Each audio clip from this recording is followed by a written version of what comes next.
We have a unique nation, a republic, like no others. And so this must be unique. This will be our nation's capital.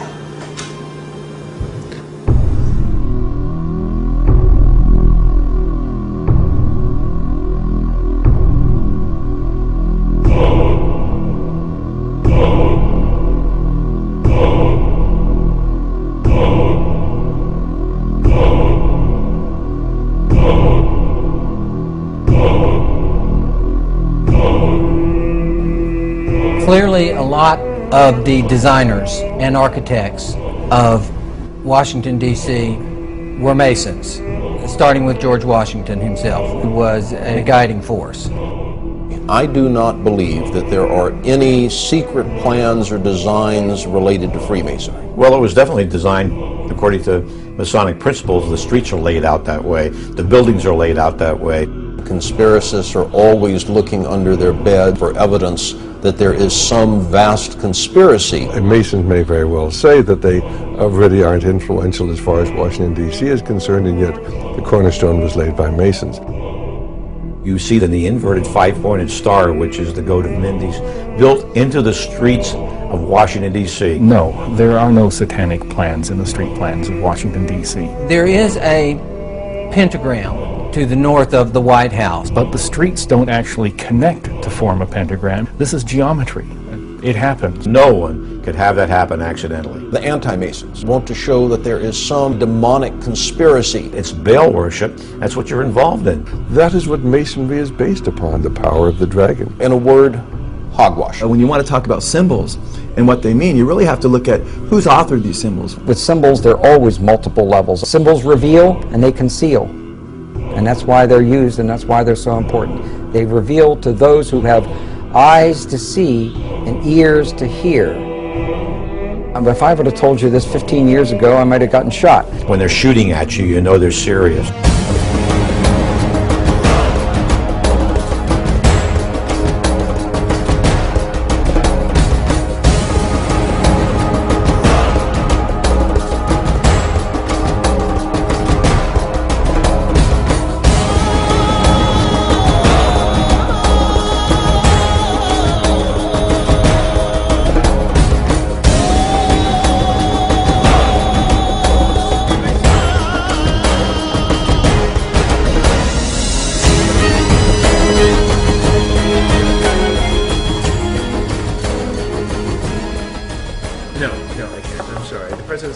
turn 180 degrees. It's just 180 degrees? Absolutely. There's absolutely no way we can compromise. Throw the entire thing out. Happily. Dude, this area I here, beg your this pardon. is not going to work. This is not going to work. Absolutely. You're absolutely right. You have had Goodbye. enough. Thank you.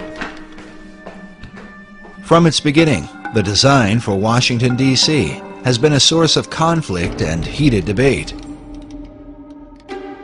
George Washington, Thomas Jefferson, a temperamental French architect, a famous African American, and a mysterious surveyor would set in motion a project that would span the next 150 years, with no end of controversy in sight. But beyond debates at an internal level, the very layout of the city is continually under suspicion. Arcane symbols and mythological designs, both inside and outside government buildings, have caused many to wonder if the city somehow represents a hidden agenda.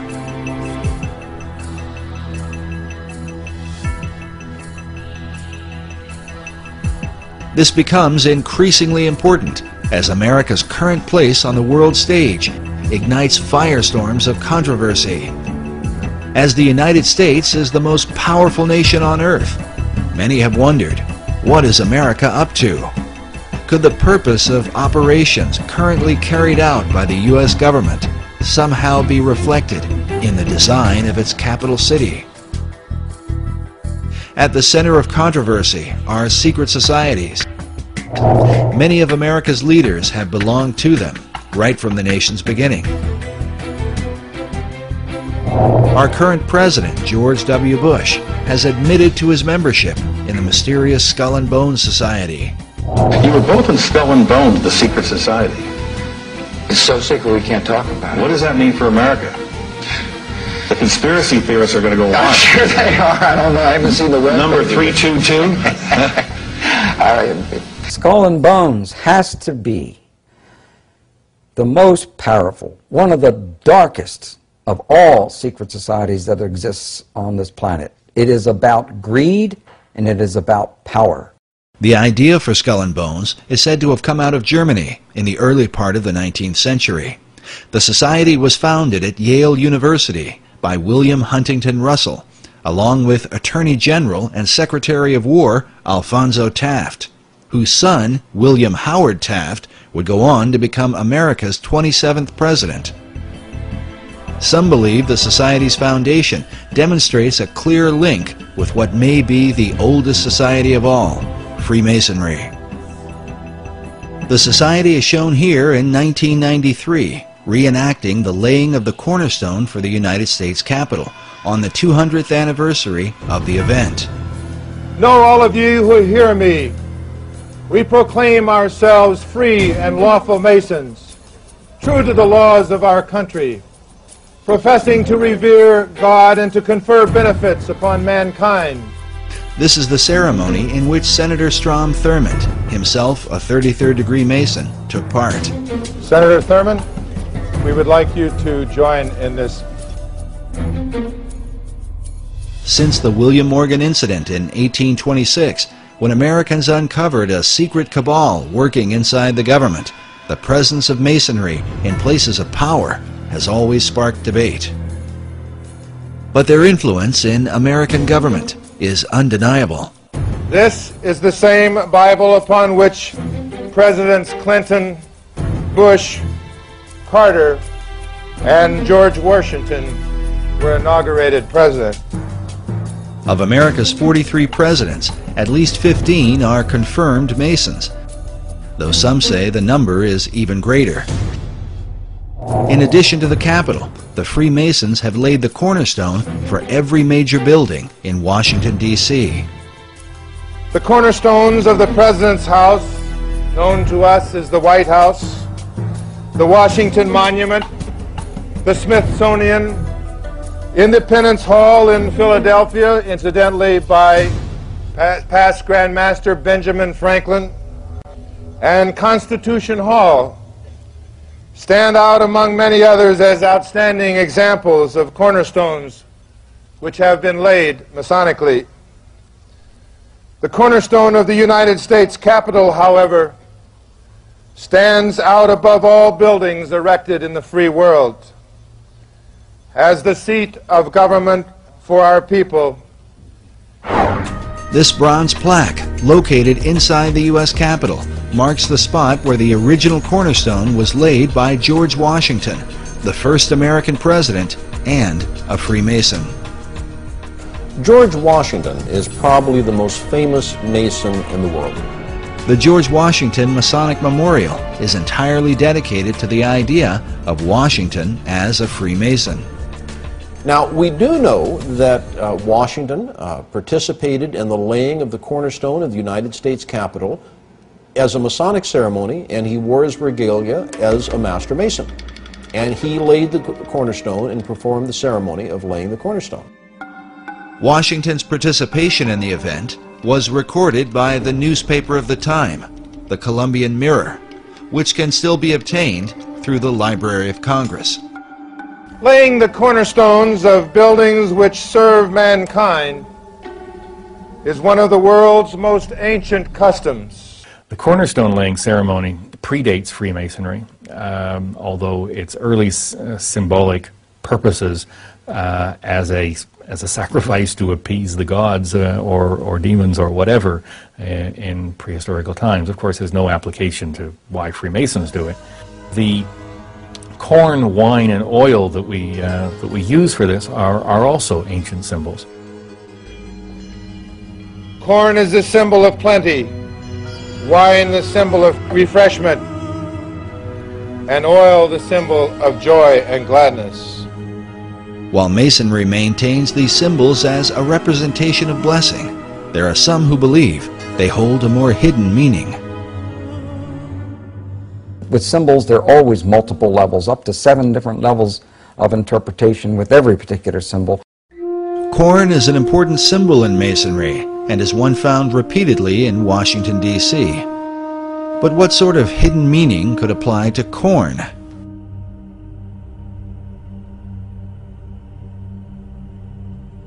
In Hebrew, the word for corn is Dagon, which became the name of a Babylonian god. Some believe the same god was adopted by the Phoenicians under the name Dagon. While Dagon was often worshipped as the fish god, he was also the god of corn.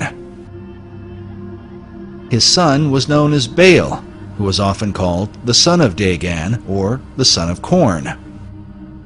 Now, corn, of course, if we're talking about pre-New World times, would be any grain or wheat. To complicate matters further, in the Old Testament, we find the children of Israel offering corn and wine and oil to Yahweh, the God of the Bible. Yet at some point, God's anger was kindled against them for turning the sacrifice into idolatry. In the book of Hosea, God says of Israel, "She did not know that I gave her the corn and wine and oil, which they prepared for Baal."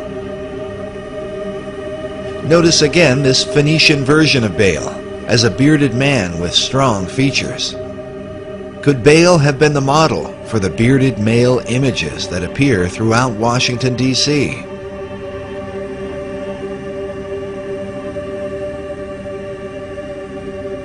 Take note of this image, with ears of corn carved into the hair.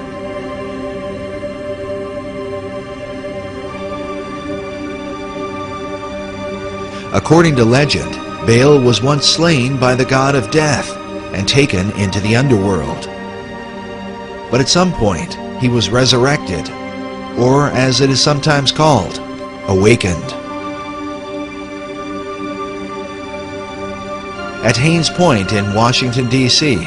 is found this mysterious statue of a bearded giant rising up out of the ground. Or perhaps out from his grave. The statue is called the Awakening.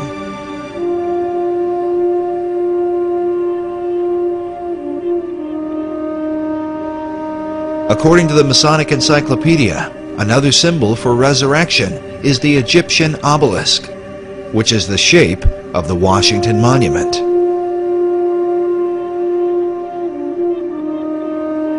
The word obelisk is sometimes translated Baal's shaft, or the shaft of Baal.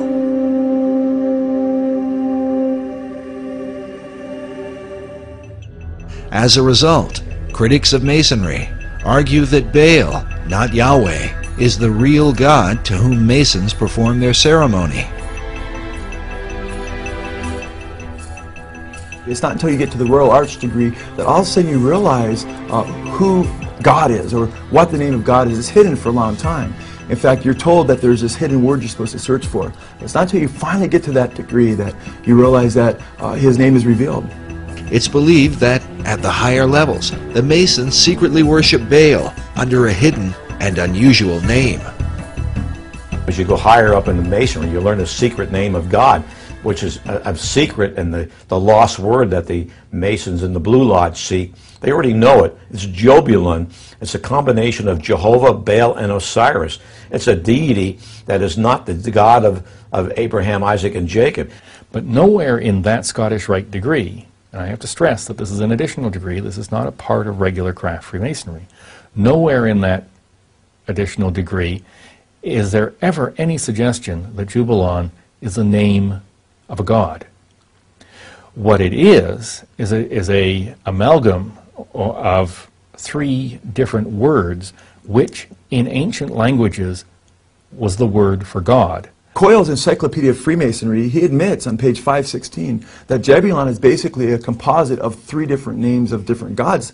Je, meaning Jehovah, or the Syriac name of God, as he says, and then Baal, or he says Bel, B-E-L, or Baal, he spells it B-A-A-L, how the Bible spells Baal, or Baal, it's pronounced in Hebrew, which is the Canaanite god. And then he gives On for the Egyptian god, referencing, many Masons reference Osiris. And it's interesting because when you look at what he's said there, he's admitting that the Masonic name for God includes Baal or Baal. It's not intended to represent a god. Its only use in the ritual is as a password to gain entry to the lodge. It's a demonic god. It's Baal worship. That's what you're involved in. It is the word for God in 3 ancient languages, 3 ancient civilizations. And that's all it is. The Mason is actually worshiping Baal, Jebulon, Je-Baal-on, and Osiris, and just using the name of Jehovah, which is also wrong because God warns not to use his name in vain. Freemasonry is often attacked and accused of being a religion simply because it promotes a belief in God. But nowhere in the teachings of Freemasonry does it promote any specific attributes of God. See, belief in God is faith. Belief about God is religion. From a biblical Christian standpoint, and as a Christian, I have to really take issue with this, because there are many scriptures from Genesis to Revelation that condemn idolatry and worshiping other gods. In Freemasonry, to make it easy for men of all faiths to meet together, we use the expression great architect of the universe. Now that's not a name, that's a description. Much the same as grand geometrician is a description of an attribute of God. Grand geometrician or great architect refers to his attribute as the great creator. But men of all faiths can accept that description of their God. God warns about an admixture or a synergism or a synchronistic view of mixing different gods with his name, and that's something he's very clear about that we're not to do. In fact, it's interesting, Baal or Baal is depicted in the New Testament by the Jews as well as Jesus. He's called the ruler of demons. It's another name for Satan. Most scholars agree that Baal became synonymous with the devil. Yet Masonry insists its view of God is without definition. For the Mason, the corn, wine, and oil ceremony might as easily be dedicated to Baal as to any other god. Nevertheless, the conflict between Masonry and its critics goes on. Freemasonry is rationalist and humanist.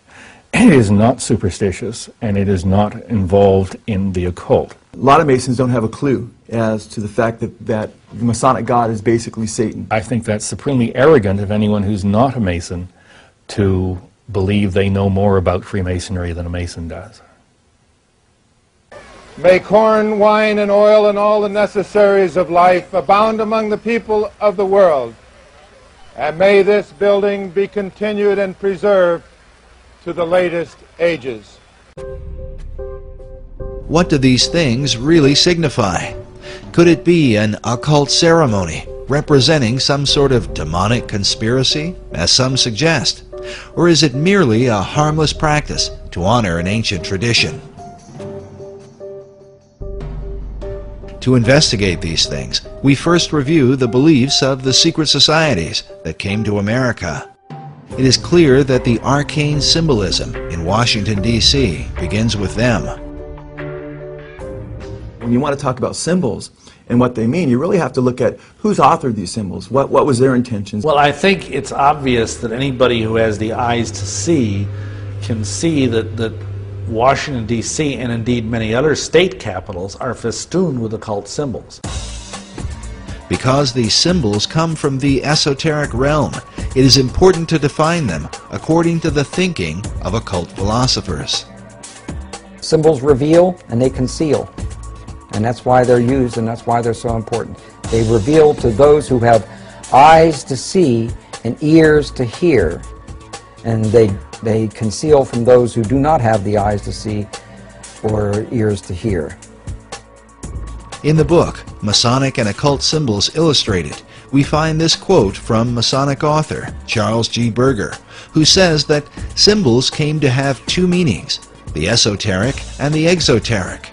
The esoteric meaning was the true or original meaning, understood only by a few and closely guarded by them.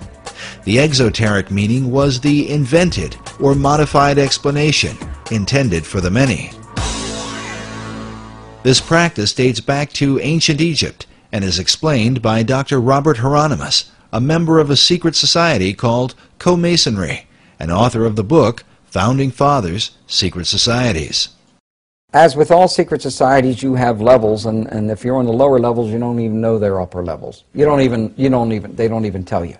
You bump into it by accident, or someone comes along. Now, in Scottish Rite, that's something different, you know, because they know that there's a... But before then, and basically secret societies, such as, let's go to ancient Egypt. To the ancient Egyptians, the priest would tell the serfs, the guys that tilled the land, they would say, the sun is God, okay? And so they accepted that very low-level interpretation, all physical. That's not what the priest believed. What the priest believed, there was a second level. The priest believed that, nope, the physical sun is not the supreme being. It's the spirit which flows through the physical sun that is the supreme deity. However, there was another level, and the priests didn't even know it. It's those that were involved and elevated to if I would have told you this 15 years ago, I might have gotten shot. But this is now, I'm so glad now that this is easy to talk about. The third level, which is a higher level of understanding, said, nope, it's not, that's not the sun. The sun is not the supreme deity. Nope, yes, spiritual energies come through the sun. That's not what we're talking about. What we're talking about is the star Sirius. The dog star. The dog star, because the dog star was everything to the ancient Egyptians.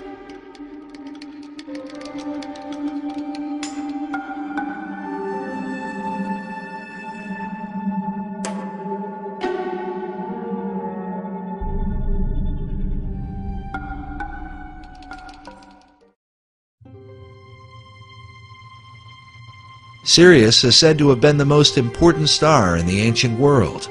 It was considered the brightest star in the heavens, many times brighter than the sun.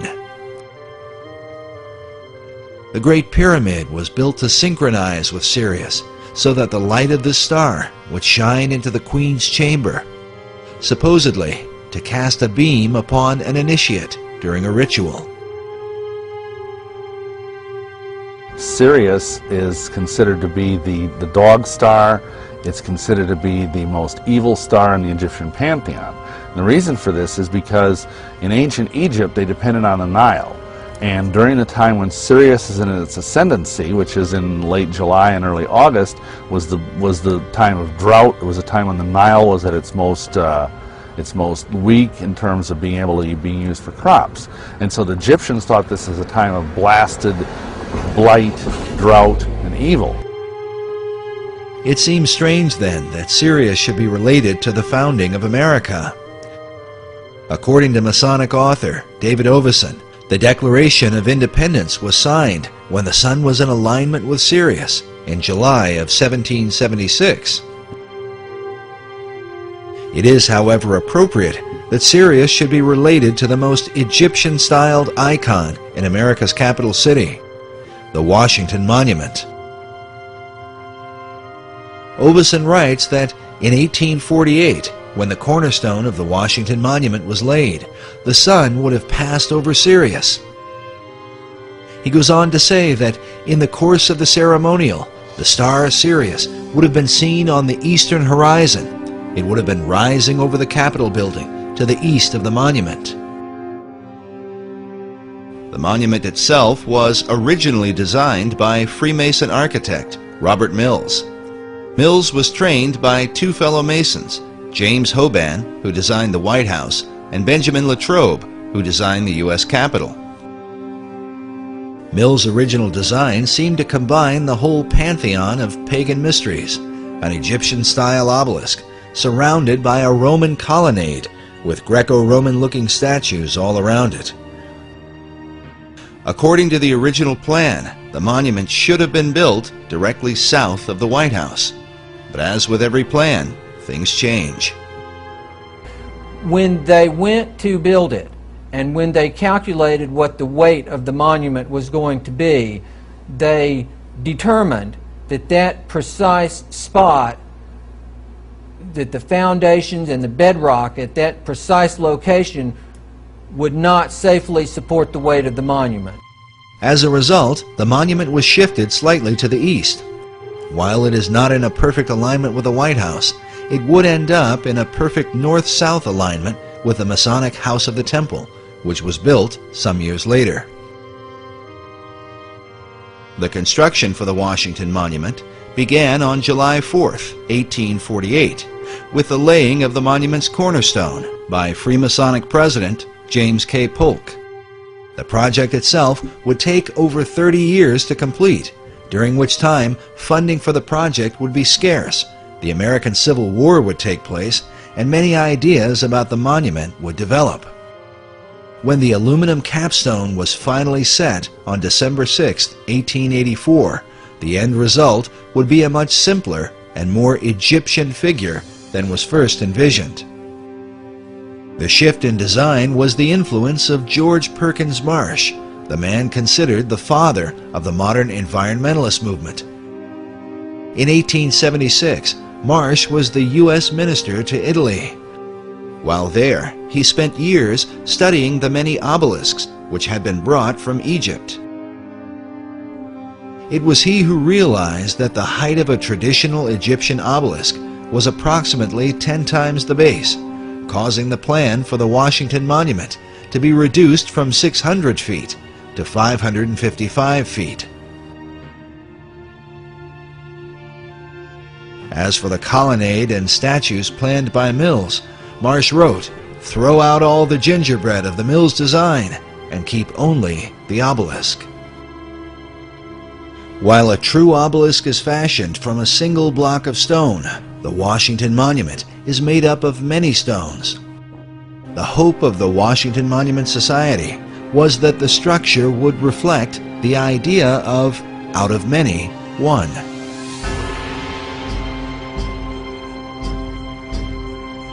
Meanwhile, the pyramidion at the top is made up of 13 levels, just like that of the pyramid on the Great Seal of the dollar bill.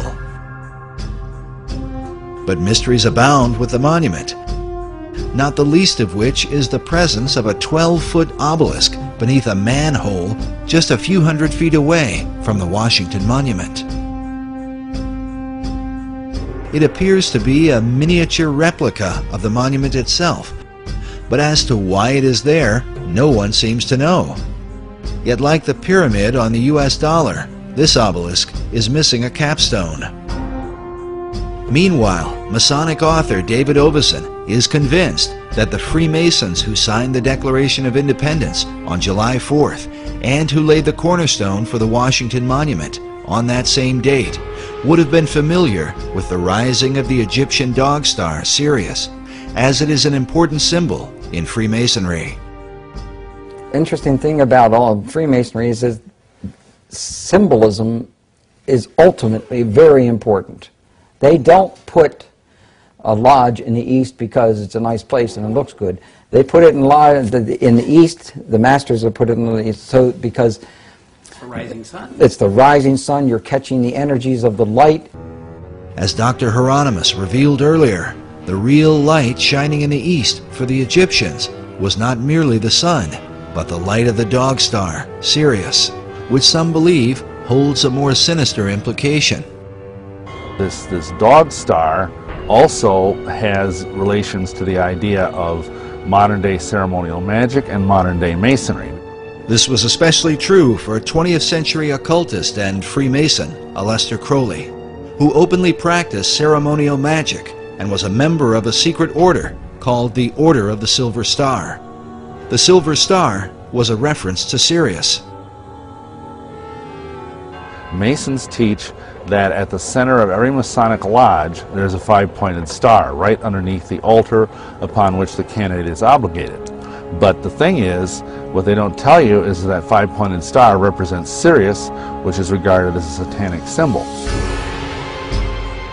There is perhaps no symbol that evokes occult suspicion like the figure of the pentagram, which from ancient times was associated with the dog star Sirius. Masonic philosopher Albert Pike wrote that Sirius still glitters in our lodges as the blazing star. The blazing star is an ancient Gnostic term for Sirius, and as shown here, is symbolized in Freemasonry by the five-pointed star or pentagram. According to Pike, this symbol in Masonry dates back to the pentalpha of the Greek philosopher Pythagoras. The pentalpha gets its name for the 5 alphas or Greek letter A's which make up its composition. Typically in Freemasonry, you see the five-pointed star with the nose point down. Now, there's even a division in Masonry which considers this the evil side of Freemasonry as opposed to the non-evil side. For example, Freemasonic lodges in New York do not use the nose side down star. They turn it around so the nose is pointing up, and they consider that a good variety of Freemasonry. Here is an upright Masonic star, which is another type of the blazing star mentioned earlier. Some believe this representation of Sirius may be the origin of the five-pointed stars which adorn the American flag, as well as the stars that adorn the Statue of Freedom on top of the U.S. Capitol. Incredibly, these same five-pointed stars were carved by Freemasons into the ceiling of Rosslyn Chapel in Scotland more than 500 years ago. Because Sirius is said to arise in the east, it also became known as the Eastern Star. To the Egyptians, Sirius was identified with the dog god Anubis, which is where the name Dog Star comes from. Anubis was said to have guarded the gates of death and was the protector of mysteries. Meanwhile, the Romans recognized Sirius as Janitor Letheus, or the Keeper of Hell. These dark associations may be the reason for the sometimes grim view of Sirius and the five-pointed star that represents it.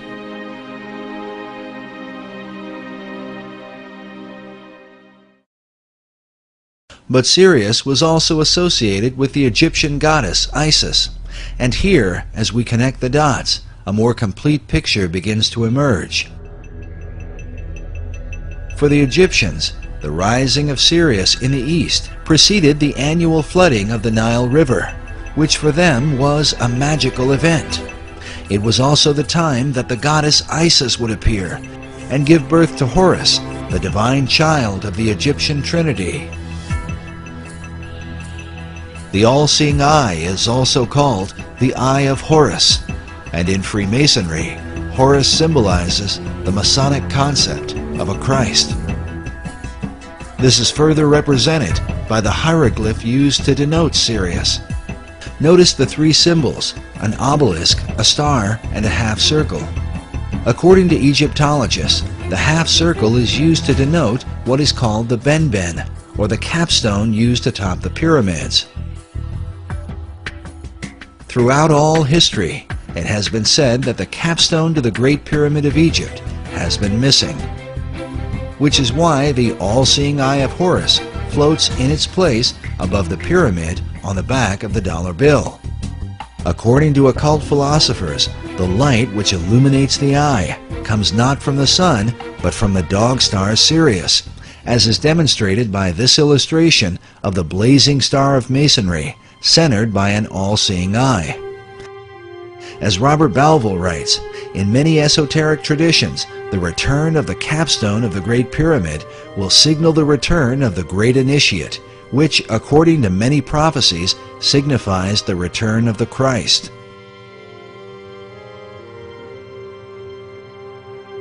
Albert Pike describes the Masonic Trinity as expressed through Sirius and the symbols that are seen in most all Masonic halls. Notice this image with the sun on one side and the moon on the other, while the all-seeing eye sits in between with light blazing behind it. Pike writes that the sun and moon represent the two grand principles, the male and the female. Both shed their light upon their offspring, the blazing star, or Horus.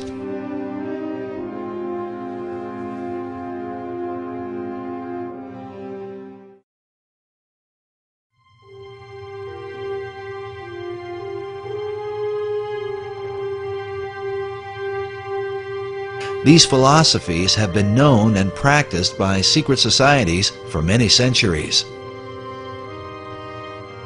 As the evidence will show, designing cities as a reflection of occult tradition was not a new concept to the Founding Fathers, among whom the influence of Freemasonry seems undeniable. In fact, the 110th Congress of the United States on January 5, 2007 passed House Resolution number 33 to honor the Freemasons for their contribution throughout America's history. The number 33 is well known as the honorary degree of Scottish Rite Masonry. The House resolution read in part that the Founding Fathers of this great nation and signers of the Constitution, most of whom were Freemasons. The Masons felt in the United States that they were forming a Masonic republic. The concept of a republic dates back to the Greek philosopher Plato. Plato's Republic. That's a utopian theme, and that whole thing runs through our philosophy and thinking among the humanists to this day. They still think they would like to introduce Plato's Republic. Think about it. Every socialist country that's gone socialist have always called themselves a republic for that very reason. It was Plato who likewise set down the earliest known record of ancient Atlantis. Centuries later, Sir Francis Bacon would set down the New Atlantis, a tale which some believe was meant to be a blueprint for the New World, one based upon the teachings of ancient philosophers. Bacon didn't invent this New Atlantis concept. He was merely the inheritor of it. He was probably the most articulate proponent of it ever in history, but it preceded him. Bacon believed that the American continent was in fact the site of ancient Atlantis, a concept held by teachers of esoteric wisdom even today. The New Atlantis really was just America anyway. The east coast of America, if you take a look at the maps by other clairvoyants who have studied Atlantis, indicates that the east coast of America was the west coast of Atlantis. This country, America, is the remnant of the ancient Atlantis, and so is very susceptible to much of the history of Atlantis, the energies of Atlantis, and some of the actions, for instance, the religion of Atlantis. According to esoterics, the religion of Atlantis was in fact the mystery school teachings that were embraced by the ancient philosophers. Yet it might be said that none have been as prolific on this subject as 20th century philosopher Manley P. Hall, who wrote such books as The Secret Destiny of America and America's Assignment with Destiny. It was Hall that many Freemasons are said to have called Masonry's greatest philosopher. In 1934, Hall founded the Philosophical Research Society in Los Angeles, California, an organization dedicated to exploring the wisdom of all the world's traditions. It began in 1934, and I think in this building, the library itself was finished in 1936. This is one of the leading wisdom libraries in all of North America, if not the most comprehensive itself. The Philosophical Research Library has been highly regarded by esoteric students from all over the world. It is composed of books and artifacts collected by Manley Hall throughout his lifetime. Among those who revered the library was President Franklin D. Roosevelt, a Freemason and student of esoteric tradition. And Mr. Roosevelt himself, you know, back in 1942, after the Pearl Harbor invasion, sent some of his people here to microfiche the works in this library because he looked upon it as a national treasure. He wanted to preserve it.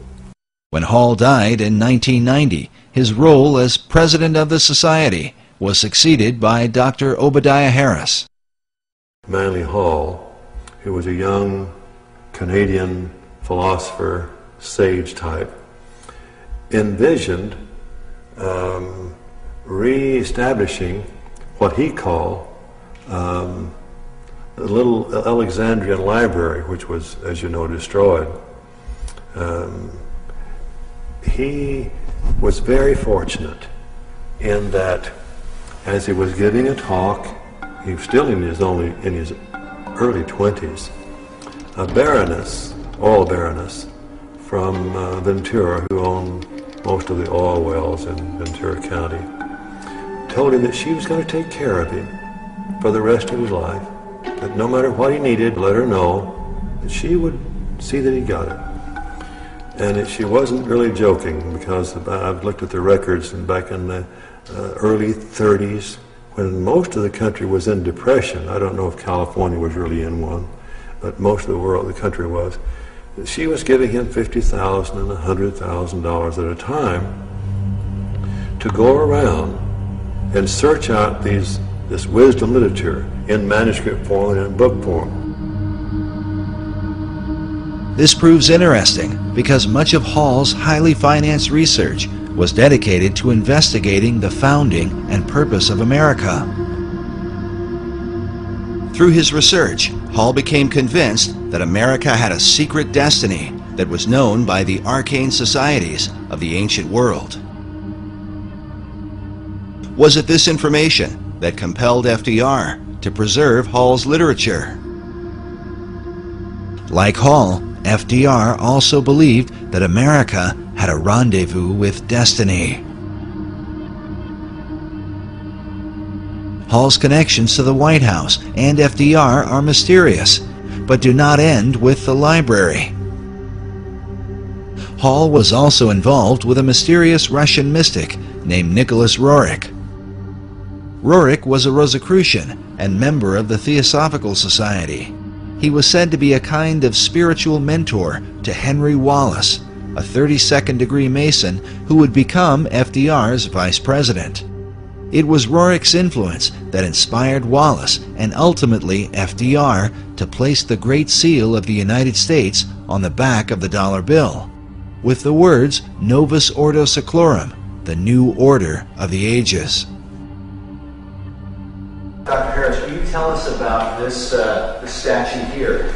Oh well, this would be a very favorite thing to Manley Hall. This is Nicholas Roerich. Today, a statuette of Nicholas Roerich can be found at the PRS Library. Well, actually, he lived even in the 20th century until. What impact could the beliefs of men like Roerich and Manley P. Hall have had on the highest levels of America's government? They jumped a few decades from the New Deal, because the Novus Ordo Seclorum can be translated to the New Deal in English as easily and readily as to the New Order or the New World Order. I truly believe FDR believed he was creating a New World Order out of the Depression, and that he had with him and had, encircled himself by people who would facilitate that dream. These visions of New World Order or New World, the world of democracy, that's a part of the very soul that gave birth to this country. As the United States was born, the design for its capital city would begin under the leadership of President George Washington, who was himself a master mason. 150 years later, the fulfillment of its major construction, with such buildings as the Jefferson Memorial, the National Archives, and the Pentagon, would be completed under the leadership of another Masonic president, Franklin Delano Roosevelt. But was the city erected to represent the country's concept of liberty, or to reflect an ancient belief in America's destiny? According to Hall, Freemasonry plays a pivotal role in bringing forth this ancient plan. Manley P. Hall was a Freemason, wasn't he? Right, he was a 33rd degree Mason. He was really important as far as trying to figure out what the goals of Freemasonry are in this age. He gives you hints, just incredibly important hints at what they're all about at the root level, what it is they're really striving for, what is their core inner doctrine, which they really don't like much revealing to the rest of the world. According to Hall, one of the chief secrets of Masonry, handed down through the centuries, was the concept of democracy, which was said to be a threat to the kings and monarchs of the ancient world, who ruled by divine right. Yes, it had to be secret because the idea of democracy was worse than heresy. It was treason. Nevertheless, these societies were determined to bring forth their great plan, no matter what the cost. In his book, The Secret Destiny of America, Manley P. Hall wrote that world democracy was the secret dream of the great classical philosophers, saying that the brilliant plan of the ancients has survived to our time, and it will continue to function until the great work is accomplished. Many researchers believe this great work is the secret behind the wars and rumors of war America has been involved in through the 20th century, right up to the present day. Could this plan of the ancients to establish a world democracy be the real hidden agenda of secret societies? And was this ancient plan echoed in the 2005 inaugural address given by President Bush? When our founders declared a new order of the ages, they were acting on an ancient hope that is meant to be fulfilled. The occult is working at the highest levels of our society, using the military and financial power of the United States to bring about this one world state. And the President has spoken openly about it, how the purpose of the United States is to bring democracy to the nations of the world. Where did this become the function of our nation, to bring democracy to the world? You only need to read the writings of Manley P. Hall, where he tells you that for 3,000 years, secret societies have been working to bring democracy to the world. You read President Bush's speech, before the Association on Democracy, the National Association on Democracy. He tells you for 2,500 years, people have been working to bring democracy to the world. Yet the ancient philosophers recognized that a true democracy could only be achieved by a society of perfected men. The perfected men would be comfortable in a true democracy. And probably a true democracy cannot emerge until there's enough of such human beings in the world that can take over the government of man. It will be that kind of leadership. It'll be like Plato's vision of the philosopher king, the man who has wisdom and the man who has power. Democracy has the occult promise of a fair world to live in.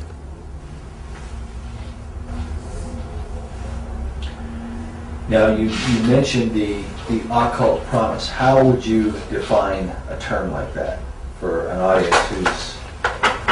Well, probably define that term by saying that promise is explain the word occult. Well, it's obscure. It's hidden, not visible to the normal eye. So an occult promise is something that is inherent, but only visible to those who have that inner vision. So a fair world is a kind of occult promise at the heart of democracy. But is this occult promise part of America's Christian heritage? And if not, could this account for why the many symbols that adorn America's capital city come not from the Bible, but from the ancient mystery religion?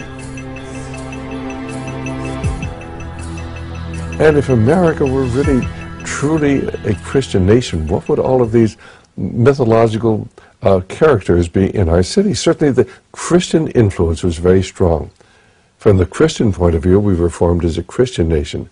But from the occultist point of view, and those associated with astrology and the ancient mystery religions, America was, of course, and Washington, D.C. was to represent their position. So you've had the two forces, in America ever since its formation.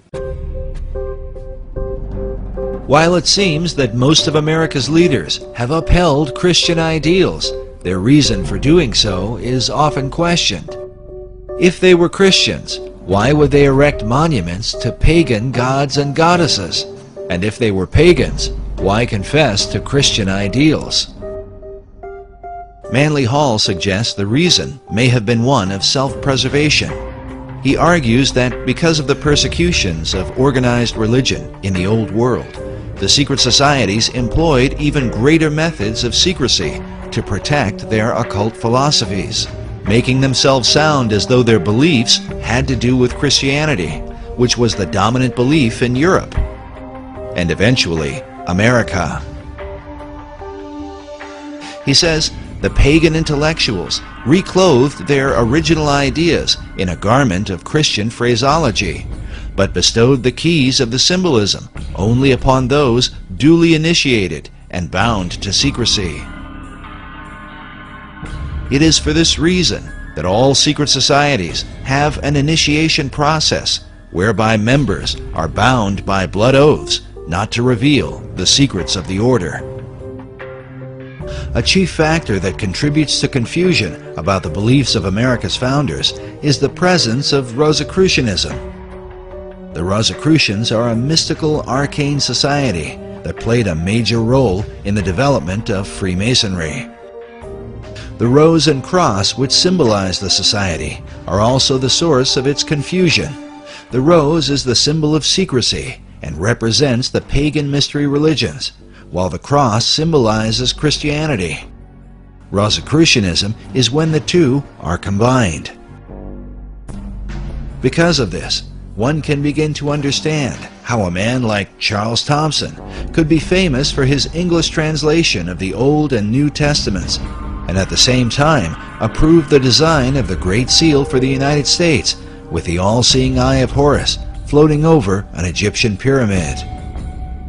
Thomson was closely associated with a man named Peter Miller, a well-known 18th century Rosicrucian, and the leader of the Ephrata community in Ephrata, Pennsylvania. The Ephrata cloister is believed to have been the first esoteric settlement in the New World, with connections to some of the founding fathers, such as Benjamin Franklin and George Washington. The early Ephrata movement clearly held mystical beliefs, even driving stakes into doorways to ward off evil spirits. We now know for certain that they were Rosicrucians. It was Washington was close to these individuals, as well as Franklin and Washington and Jefferson. Benjamin Franklin even enlisted the aid of Peter Miller to translate the Declaration of Independence into a number of European languages, and to inform the world of America's independence. The printing for these translations was done at the Ephrata cloister. Peter Miller would have been further connected to many of the founding fathers through the American Philosophical Society, founded originally by Benjamin Franklin in 1743. The Society's members included such prominent figures as Thomas Paine, Alexander Hamilton, Thomas Jefferson, the Marquis de Lafayette, George Washington, Charles Thomson, and of course, Peter Miller. Later members would also include such names as Charles Darwin and Thomas Edison. Franklin Society is thought to be directly related to the earlier concepts set forth by Sir Francis Bacon. According to Michael Howard in his book, The Occult Conspiracy, Franklin's American Philosophical Society was operated in the same tradition as the Royal Society in England, which was based on Sir Francis Bacon's Rosicrucian concept of the Invisible College. In the history of the Royal Society, they refer to the beginnings of the Royal Society came from a group of people who called themselves the Invisible College. The Royal Society was brought in after Bacon's day. In fact, Bacon had been dead, I think, about 50 or 60 years, and the Royal Society was then brought in. How it happened, I believe, was Well, in fact, it's documented so solidly that you can buy, there's a book written by Thomas Spratt, who was the first president of the Royal Society. So this goes back to the early 1700s, and he wrote a history on it. And he acknowledged there that Francis Bacon was the originator of the idea. The purpose of the Royal Society of London was to further Bacon's advancement of learning through scientific investigation. It is without question, however, that some of their work led to the metaphysical and the occult. And then we find that the Rosicrucians called themselves the Invisible Brotherhood, and the College of Rosicrucians was therefore, what was called by them, the Invisible College. A Rosicrucian influence can be clearly seen in some of America's symbols. For example, this image of a pelican feeding her young appears in Manley Hall's Secret Teachings of All Ages and is very common to Rosicrucianism and Freemasonry. Now notice the Great Seal for the state of Louisiana. This particular replica is found inside the inner corridors of the U.S. Capitol. The Temple Church in London is a well-known Knight Templar church. Here we can see that the golden rosy cross can be traced back to the mysterious knights. Now, notice the art surrounding the shrine. How a series of squares are shown with red and golden roses in the midst. The shrine opposite has a variation of the same design.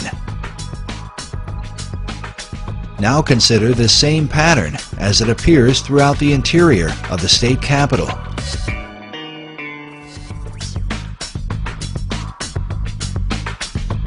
Inside the old Supreme Court room, and in various forms throughout the Library of Congress.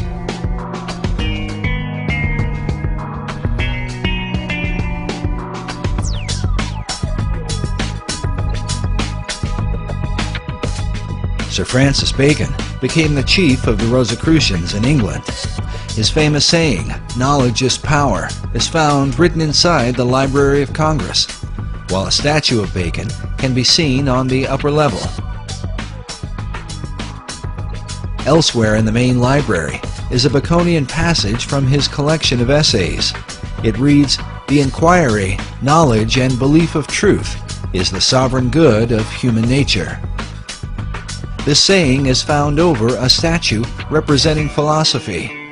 Could this be an indication that Baconian philosophy governs the New World concept? Bacon took his inspiration from the goddess Pallas Athena, known for her helmet of invisibility.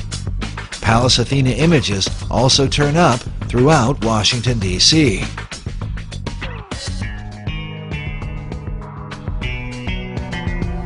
The Virginia State Seal bears the image of Athena with her foot upon a fallen king whose crown is cast aside. The word Sic Semper Tyrannis, thus always to tyrants, written beneath. To the Romans, Athena was called Minerva. This painting of Minerva can be found in the Great Hall of the Library of Congress.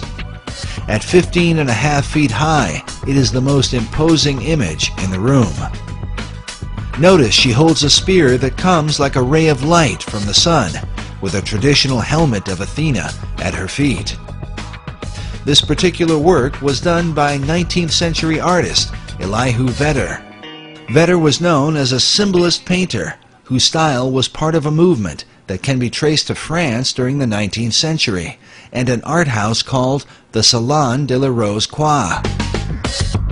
Yes, they were a group of Rosicrucian artists known for promoting symbolic and often bizarre imagery, some of which, like the image of this satyr, seems to be repeated inside the Library of Congress.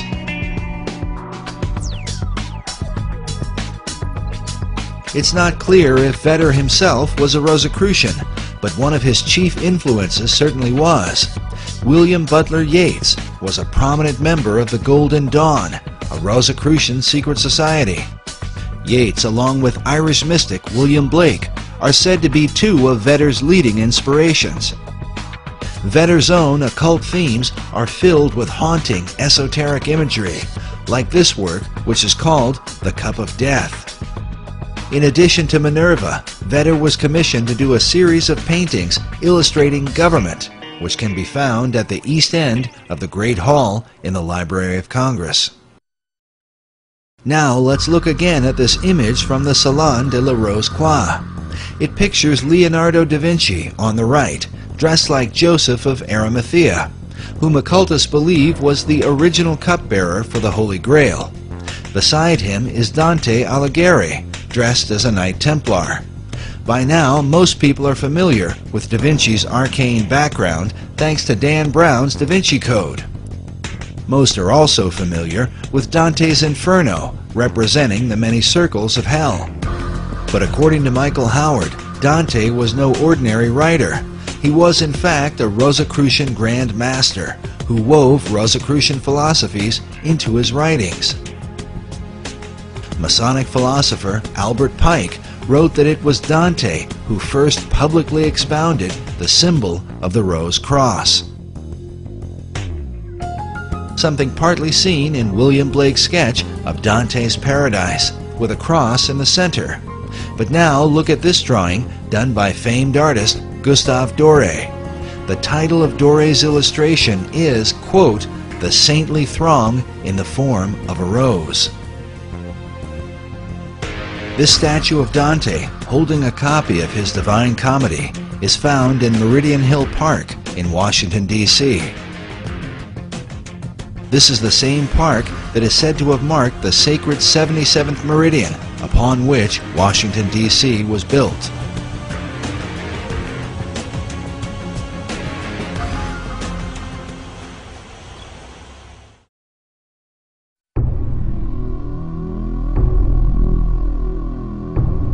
But one final Rosicrucian emblem in the Library of Congress is worth noting.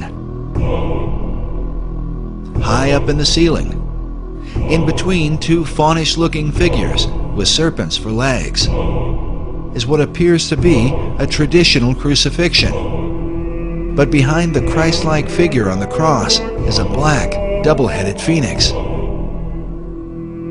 The words in Latin that encircle the image come from Psalm 17:8, a psalm that is often employed in Rosicrucian writings. It reads, "Under the shadow of thy wings, protect us."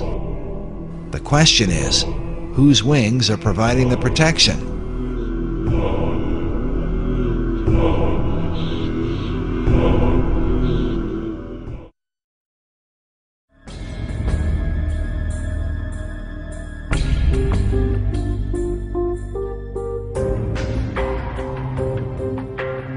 The Rosicrucians, like the Freemasons, follow a particular philosophy known as Hermeticism, which is directly related to how and why Washington, D.C. was built.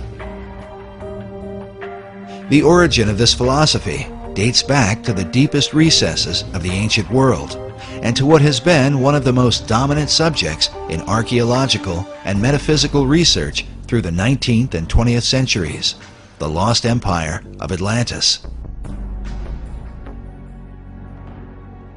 In Plato's dialogue, the entire authority of the Atlantis tale is based on the reputation of Solon, the Greek poet and lawgiver. Plato cited Solon as his source of information concerning the Atlantis story.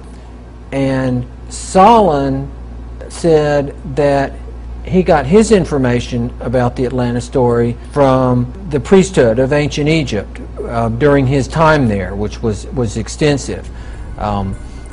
He is featured prominently in the Hall of the Lawgivers in the Capitol building, and he is also featured prominently on the pediment on the back of the Supreme Court building. The pediment above the east entrance of the Supreme Court building features Moses holding the two tablets of the Ten Commandments. To his right is Confucius, the ancient Chinese philosopher, while on his left is the Athenian lawgiver, Solon. Solon, was one of those 7 wise men of Greece, seemed to be very realistic about what he knew, which we knew where he got what he knew entirely, but he passed it on to Plato. So in the old Atlantis that was in legend, at least, although it seems like that Solon and Plato really believed it existed. Atlantis is significant to understanding the secret societies, as it is said that all the mysteries believed by them have their beginning in this ancient empire. Well, it's this concept that there is ancient, mysterious, magical knowledge, which we initiates only can provide to you, and goes back to the time of Atlantis. All knowledge, the power to heal, the power to destroy, godlike powers hidden within secret societies. The ancient mystery religion is said to have been carried in secret to preserve the teachings through the Dark Ages. It's believed the mysteries were adopted by the Knights Templar, who brought them back to Europe when they returned from the Crusades. Templars came over to the Holy Land, and this is where the Templars got a lot of their kind of outre heretical ideas that later on got them in a lot of trouble. In England, the mysteries were adopted by men like Dr. John Dee, and later by Sir Francis Bacon. When Bacon sent his secret societies to the New World, the mysteries came with them. In short, the ancient mysteries represent the pagan beliefs of Rome, Greece, Babylon, and Egypt. And before that, it's said to Enoch, who was the great initiate and king of Atlantis, and it said all the teachings come from Enoch. Enoch is mentioned in the book of Genesis, where it says that Enoch walked with God, and he was not, for God took him. The biblical Enoch was then adopted by the ancient occult philosophers, who transformed him into a synthesis of various pagan gods and wise men. According to Masonic historians, Enoch was later known as Hermes to the Greeks and Mercury to the Romans. Among the Egyptians, he was called Thoth, and the Book of Thoth is said to be a collection of his wisdom. Enough cannot be said about the esoteric version of Enoch. When Dr. John Dee made contact with angelic beings, they supposedly communicated a system of magic to him based on the Book of Enoch. Today, this system is widely practiced and is known as Enochian magic. Yet it is Enoch's identity as Hermes that seems most prevalent in the mysteries. And hence the term Hermetic. And supposedly there was this great, awesome teacher of occult lore who was known as Hermes Trismegistus, which means thrice greatest Hermes. And he produced this book that's called the Divine Poimander. And this is kind of like, if you will, a Bible of ancient occult lore. It was Hermes who was said to be the first to discover the Zodiac and invented the art of communicating knowledge to the world. More importantly, Hermes taught men the craft of building cities. In the Divine Poimander is revealed the Hermetic maxim, as above, so below, as pictured by this tarot card of a magician with one hand up and the other hand down. As above, so below, but after a different manner. And what that means is that in esoteric thought, in everything that is above is reflected down below. So for example, a human being is a certain shape and form, but the universe itself is a giant version of the human body.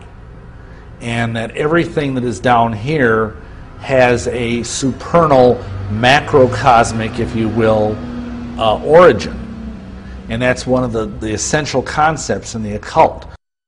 As above, so below is repeatedly symbolized in esoteric art and a variety of symbols. the most basic of which is a triangle pointing upward or above. This is accompanied by a second triangle pointing downward below. When combined, they form a hexagram, commonly recognized as the Star of David, one of the most dominant symbols in the occult. Removing the base of the triangles, one can see the outline for the square and compass of Freemasonry.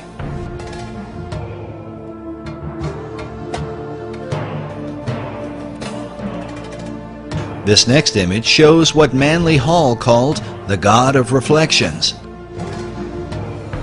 He is called the Ancient One, perched over a pool of water that reflects his image.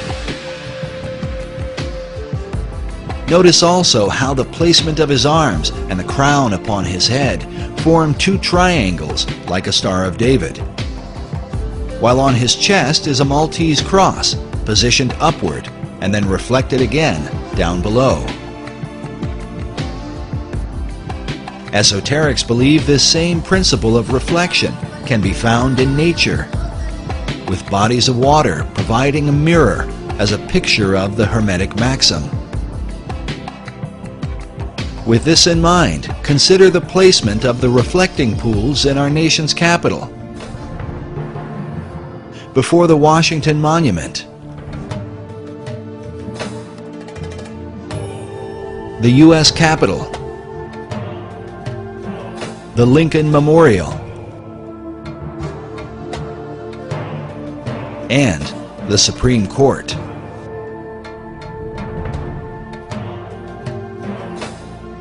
As above, so below is the philosophy that guided ancient cultures into building their cities and sacred monuments in alignment with the stars. While mystical sites like Stonehenge, the pyramids, and Easter Island are all examples of this practice, modern researchers believe that with them is the design for Washington, D.C.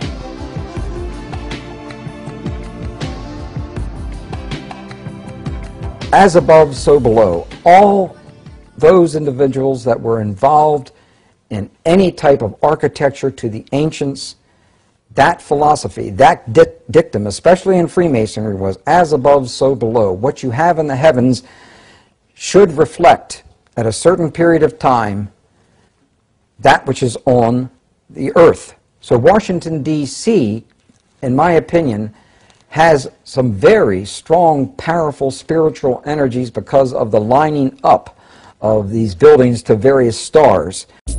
These spiritual energies are referred to by Masonic author David Oveson. He writes that in the years following the American Revolution, the Masonic fraternities held ceremonial layings for government buildings. Such buildings were aligned with the stars and with the spiritual beings who ruled the stars. The debates over the design for Washington, D.C. usually begin with the designers themselves. Were these the sort of men to employ esoteric philosophy into the building of America's capital city? There's a distinction we have to make between the street plan of Washington, D.C. and the architecture that adorns it. We know the names of the four major people that laid out the street plan and the variations that happen in those street plans. And then there are any number of architects that worked on the various buildings that went up over the years. Nevertheless, at every major level, the influence of Freemasonry is said to have played a pivotal role. So much so that many researchers claim to see a Masonic square and compass in the street design itself. Clearly, a lot of the designers and architects of Washington, D.C. were Masons, starting with George Washington himself, who was a high-ranking Mason and who was a leading force and a guiding force for both the location of the city and the layout of the city. Washington's authority as the father of a new nation would set the course for America's capital city, beginning with its designer.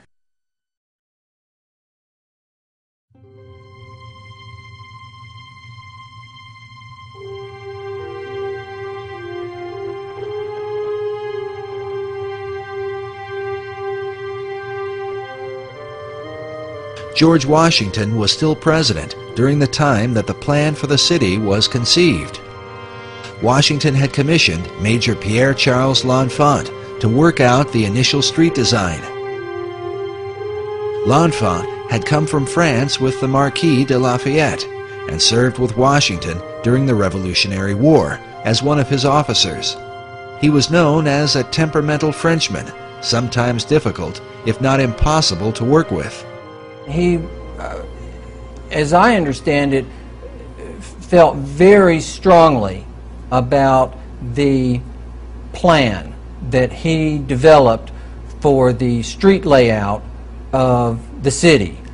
So much so that when minor changes were suggested, he became irate. Oh, absolutely not. No changes. No changes. But nonetheless, if you look at his original plan, which is of course available, you can see maps, his map, and it is very similar to the current layout of the city. L'Enfant insisted his original design be followed to the letter, something that would later lead to his dismissal from the project. Yet even so, one Masonic author writes that the early architects responsible for individual buildings did attempt with considerable success to honor L'Enfant's master plan. He goes on to call it an arcane schema to be established with the aid of interested Masons.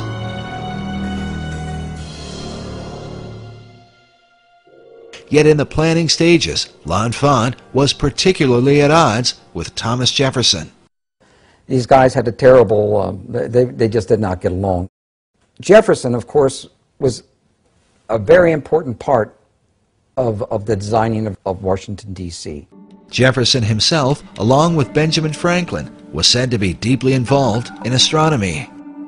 Jefferson spent 5 years as the American ambassador to France. When he returned, he brought with him the influence of European architecture. Along with Washington, Jefferson, and L'Enfant was Andrew Ellicott, the surveyor for the city, and Benjamin Banneker, his assistant. Banneker has been called the man who loved the stars. He was a free-born African-American who published a famous almanac on astronomy. His influence on the design of Washington, D.C. has been greatly disputed. Some believe that when Pierre L'Enfant was fired from the project, he took his designs with him. Good day, sir. L'Enfant. And that Benjamin Banneker was able to recreate the plan from his photographic memory later on. Others argue that copies of L'Enfant's design were still available, and that the unfinished elements were then added by the surveyor, Andrew Ellicott, a little-known figure who some believe was a Freemason. While mysteries abound about the specifics, one thing all of the designers and surveyors seemed to have in common was an interest in the esoteric elements that would compose Washington, D.C. Ultimately, when the final design was presented, George Washington chose to call it the L'Enfant Plan. Perhaps the most influential researcher into the L'Enfant Plan and the mysterious, arcane elements of Washington, D.C. has been David Oveson, who wrote the book, The Secret Architecture of Our Nation's Capital. In his book, Oveson argues that the real mystery of Washington, D.C. is to be found in Federal Triangle. What Oveson felt was that Federal Triangle was basically reflected from the stars. Oveson's research, more than any other, confirms the idea that Washington, D.C. was built according to Hermetic principles, as above, so below. It was laid out to reflect what was going on in the stars, where you had a right-angled triangle surrounding the constellation of Virgo. The right-angled triangle surrounding Virgo is partly reflected in the layout of Federal Triangle and symbolizes the Pythagorean Theorem. The theorem simply states that the base of a right triangle squared and the perpendicular side of a right triangle squared are equal to the third side, known as the hypotenuse. This theorem is said to be of unique and mysterious importance in Freemasonry.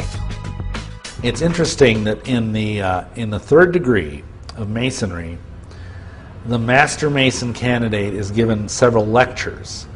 And one of the lectures he is told to meditate upon the 47th problem of Euclid, which is also the 47th theorem of Pythagoras.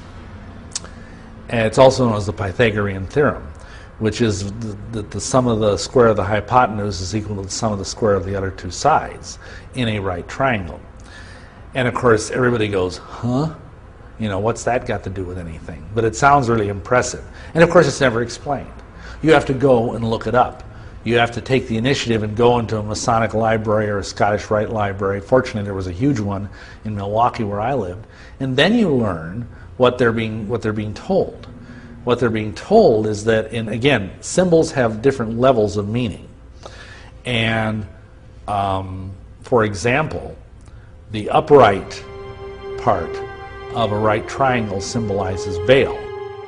The horizontal part of the right triangle symbolizes the female, who is, of course, prostrate and passive. And the hypotenuse, which connects the two, that symbolizes the divine child that the Baal and the goddess create. Baal and Astarte, Isis and Osiris, pick the name, they're all the same thing. They're trying to evoke the trinity, the pagan trinity of Baal, or Osiris, and Isis, and Horus.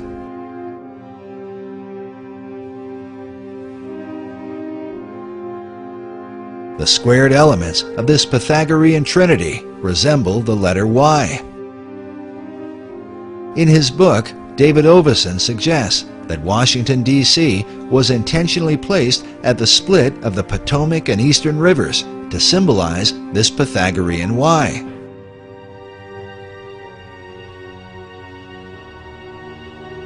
It was George Washington who outlined the 10 square mile parameter for the city, according to the cardinal directions.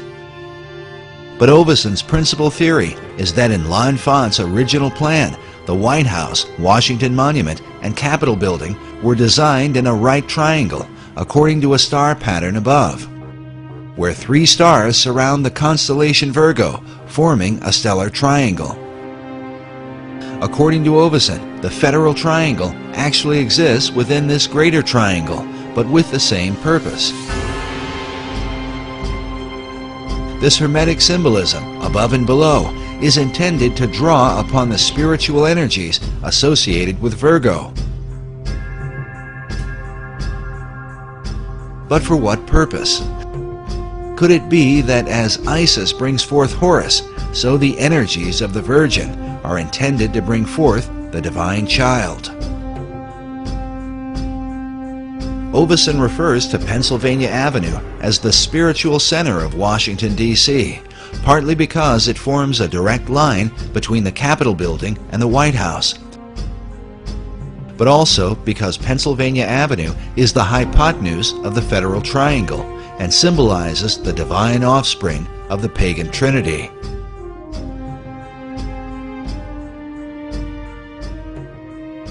The divine child is supposed to be the, for lack of a better word, the New Age Messiah.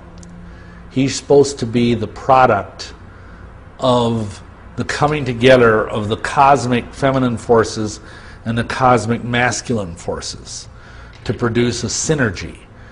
This synergy of the masculine and feminine is said to be a key understanding of all occult doctrine. These are the positive and negative, like the black and white imagery of yin and yang. Sir Francis Bacon held to these ideas through the gods Apollo and Athena. Bacon took his mystical views from the teachings of Kabbalah. You know, in Kabbalah, it's taught that a man and a woman is a complete vessel, and that's the only way for the holy light to be held entirely. This concept of completion is further defined by the esoteric concept of alchemy. In Arabic, the term for chemistry is alchemia, in the European languages, that becomes alchemy. But it's an Arabic term that simply means the chemistry. The chemia, chemistry. Alchemy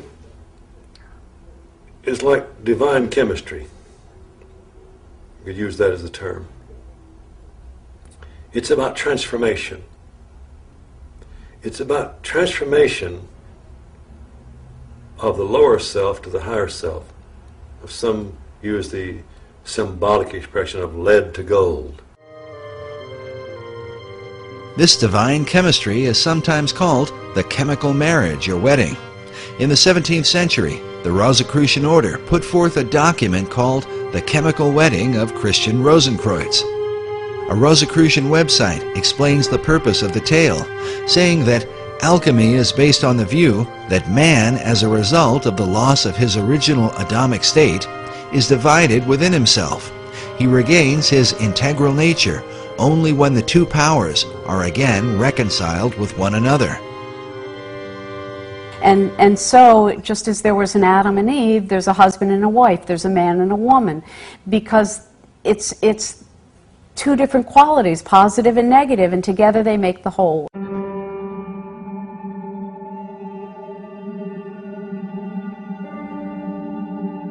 Throughout Washington, D.C., the alchemic and Pythagorean principle of the male and female seems to be repeated again and again.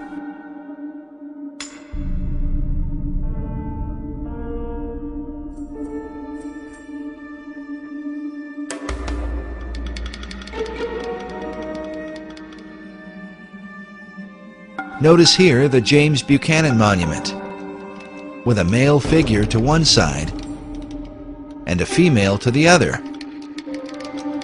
while President Buchanan, who also happened to be a Freemason, is placed in between them, where the perfected man would be.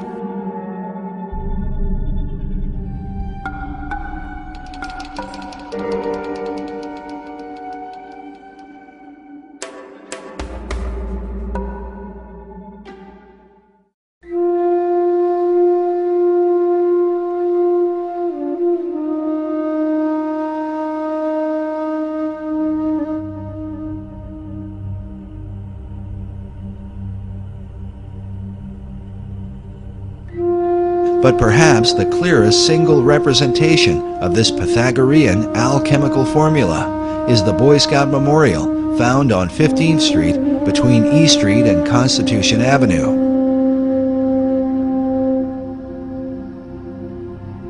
The Boy Scouts of America were founded by a Freemason named Daniel Carter Beard.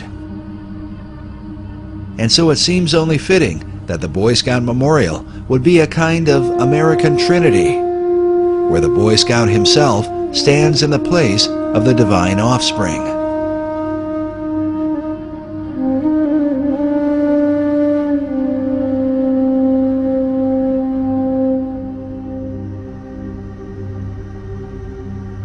Yet esoterics argue that this divine offspring cannot come forth without help from above. Primary sources indicate, as Jefferson and other of those who were involved with architecture, that you lined up the heavens with whatever you were creating, have it built at a certain time, and that would pull the spiritual energies and powers into that location. The idea of receiving help from heavenly powers was the ancient practice of alchemists, Rosicrucians, and those in pursuit of secret knowledge. But on Pennsylvania Avenue, the General Gordon Meade statue seems to clearly capture this idea. Meade was the Union general who defeated Robert E. Lee at the famous Battle of Gettysburg, sometimes called the bloodiest and most decisive battle of the Civil War. One that ultimately decided that the American states would remain united. Notice the general standing in the forward position with a golden standard of victory above his head, while behind him are a series of mythical god and goddess-looking figures, as if they might be powers and principalities from the heavenlies. In total, the statue seems to represent the idea that Meade was empowered by heavenly forces to accomplish what he did. But exactly what forces are these? And what power do they represent?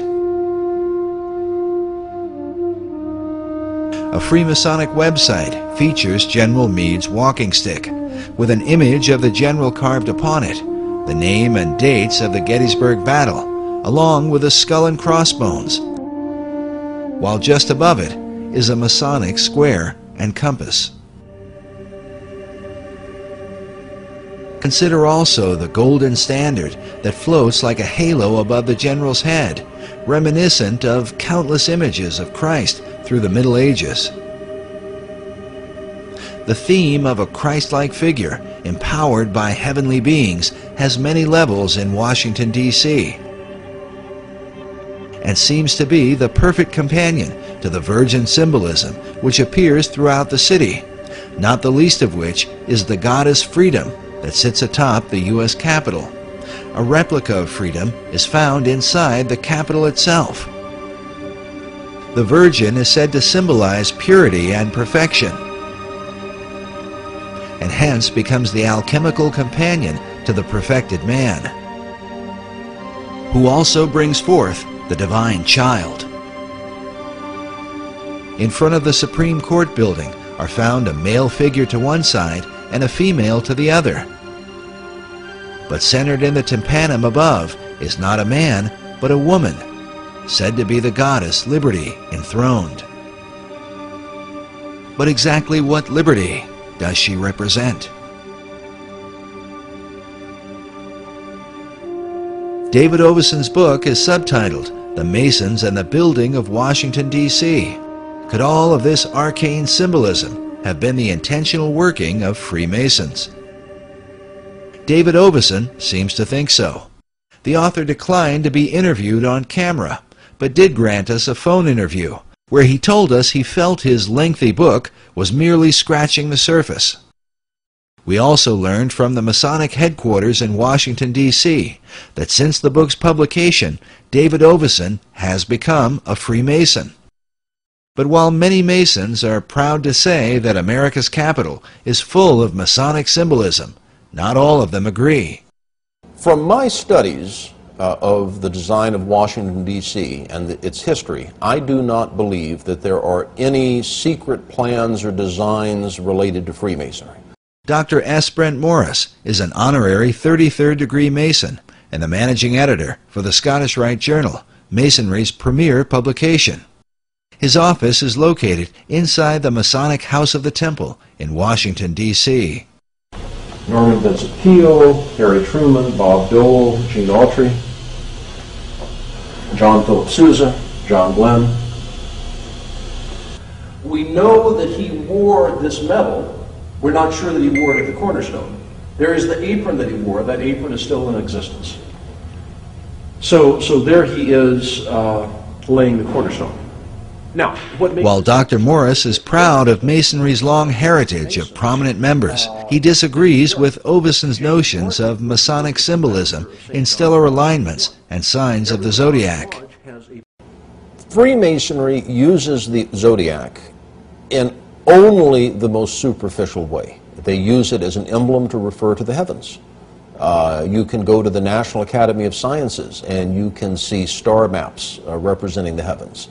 You can see in their mosaic floor, you can see designs of the gods and goddesses. And certainly if anyone in Washington is not influenced by astrology, it would be the National Academy of Sciences. Freemasonry uses the Zodiac as a symbol for the sky, as a symbol for the heavens. We talk about the 7 liberal arts and sciences: grammar, rhetoric, logic, arithmetic, geometry, music, and astronomy. And the Zodiac is often used to represent the science of astronomy. But there is no special Masonic importance assigned to the Zodiac. No Masonic importance at all assigned to astrology. I don't put much stock in Oveson's theories. Dr. Morris is a prominent Masonic apologist, He's appeared several times on the History Channel and has written a number of books, including The Complete Idiot's Guide to Freemasonry. I wrote my book, The Complete Idiot's Guide to Freemasonry, because there is a growing interest in the Masonic fraternity. A great deal of this is caused by Dan Brown's recent book, The Da Vinci Code, and the anticipation that his next book is going to be about Freemasonry. Because of this growing public interest, I thought it was important to put a book, simple to read, that was factual and that addressed many of the accusations, the claims, the rumors about Freemasonry. Dr. Morris has even lectured at Canonbury Tower in London, the former home of Sir Francis Bacon, who is considered the first Grand Master of modern Masonry. Morris is highly respected by his brother Masons for his diligent defense of the craft. There are many theories out there about the influence of Freemasons on the United States. You can find websites that claim that all the signers of the Declaration, or 50 of the signers of the Declaration, were Masons, and that all or most of the signers of the Constitutions were Masons, and that the Great Seal of the United States is a secret Masonic emblem, and that the street plan of Washington, D.C. has Masonic emblems. And there are two groups of people that promote these ideas. The first group of people are the anti-Masons, the people that hate the Masons, that want to show that there is some evil, powerful, possibly demonic conspiracy that is guiding the United States. And the other group of people are the overeager Freemasons that want to promote the theory. Yet those who oppose Masonry are careful to point out that some of the overeager Freemasons have been among the most powerful men in America's history. Ed Decker is one of the leading Masonic critics and author of the book, The Dark Side of Freemasonry. Decker warns people about what he feels are the dangers of Masonry. My background in Masonry comes from my family. We've been Masonic family for as long as I can go back to. I've traced it back to over 200 years of Masonic involvement, every male member of my family, as well as the women and the kids. And, you know, it went down from my grandfather, my great-grandfather, my great-great-grandfather, to my dad. Decker even claims to have been threatened by Masons when exposing their secrets in the past. I've been shot at, beat up, accosted, spit on, you name it. But when they're shooting at you, you know they're serious. My life has been threatened, been shot at a number of times. Praise God, I'm alive from that too. Decker believes that Freemasons use clever tactics and word games to cover up their influence in America's history and to hide the truth about their secret rituals. I was on a radio show in California one time years back, and I was talking about the 30th degree of the Scottish Rite, where they drink wine out of a human skull, the top of a human skull, and they talk about that the bread you eat in this Masonic communion is the actual bodies of Zoroaster and Confucius and Jesus and all the great teachers and Buddha and so forth, and that the blood you drink is the actual blood of the combination of all these great leaders and great teachers of mankind and the great Masons. It's a form of Masonic transubstantiation, and I was talking about this as when you go to a ritual and they have you drinking wine out of a skull, you got a problem. And I got a phone call that came in, and the caller said, "I'm a Mason. I've been a Mason for 60 years, and you're a liar. We don't drink it out of a human skull." And I said, "You're a liar. You do drink it out of a human skull. Don't tell me so. I know. I've been there, seen it." And he said, "Well, we drink it out of a plastic skull, not out of a real skull." I said, "Oh man, it was a word game with him." The question has arisen for many: if some of the leading and most powerful men in America's history take part in such occult practices, what will the consequence ultimately be for America's destiny? A destiny planned by secret societies, said to be written like so many riddles in the stones of Washington, D.C.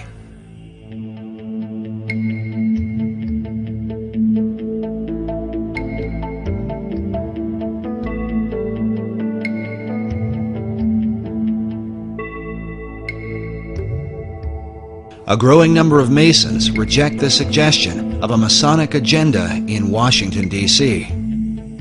Among them is Trevor McEwen, the Grand Historian for the Masonic Lodge of British Columbia. If you study architecture, you'll note that architects will occasionally play little in-jokes, where, say, in the frieze work around the top of a building, there'll be medallions so that are supposed to be old Roman coins. So what they might do is, rather than put a Roman emperor as the face, they'll put their brother-in-law's face there. No one can really see it, but it's there. They'll put their children or their pet dog or across fishing rods because they like to go trout fishing. They'll put little symbols or little ideas hidden in the building just simply because it's their signature work. And they're allowed to do that. No one will really notice. So I'm suggesting that if an architect who happened to be a Freemason stuck a Masonic symbol somewhere, he did that simply as part of his signature, as an expression of his own life. Not because some Masonic authority told him to, or because it has any Masonic impact or purpose.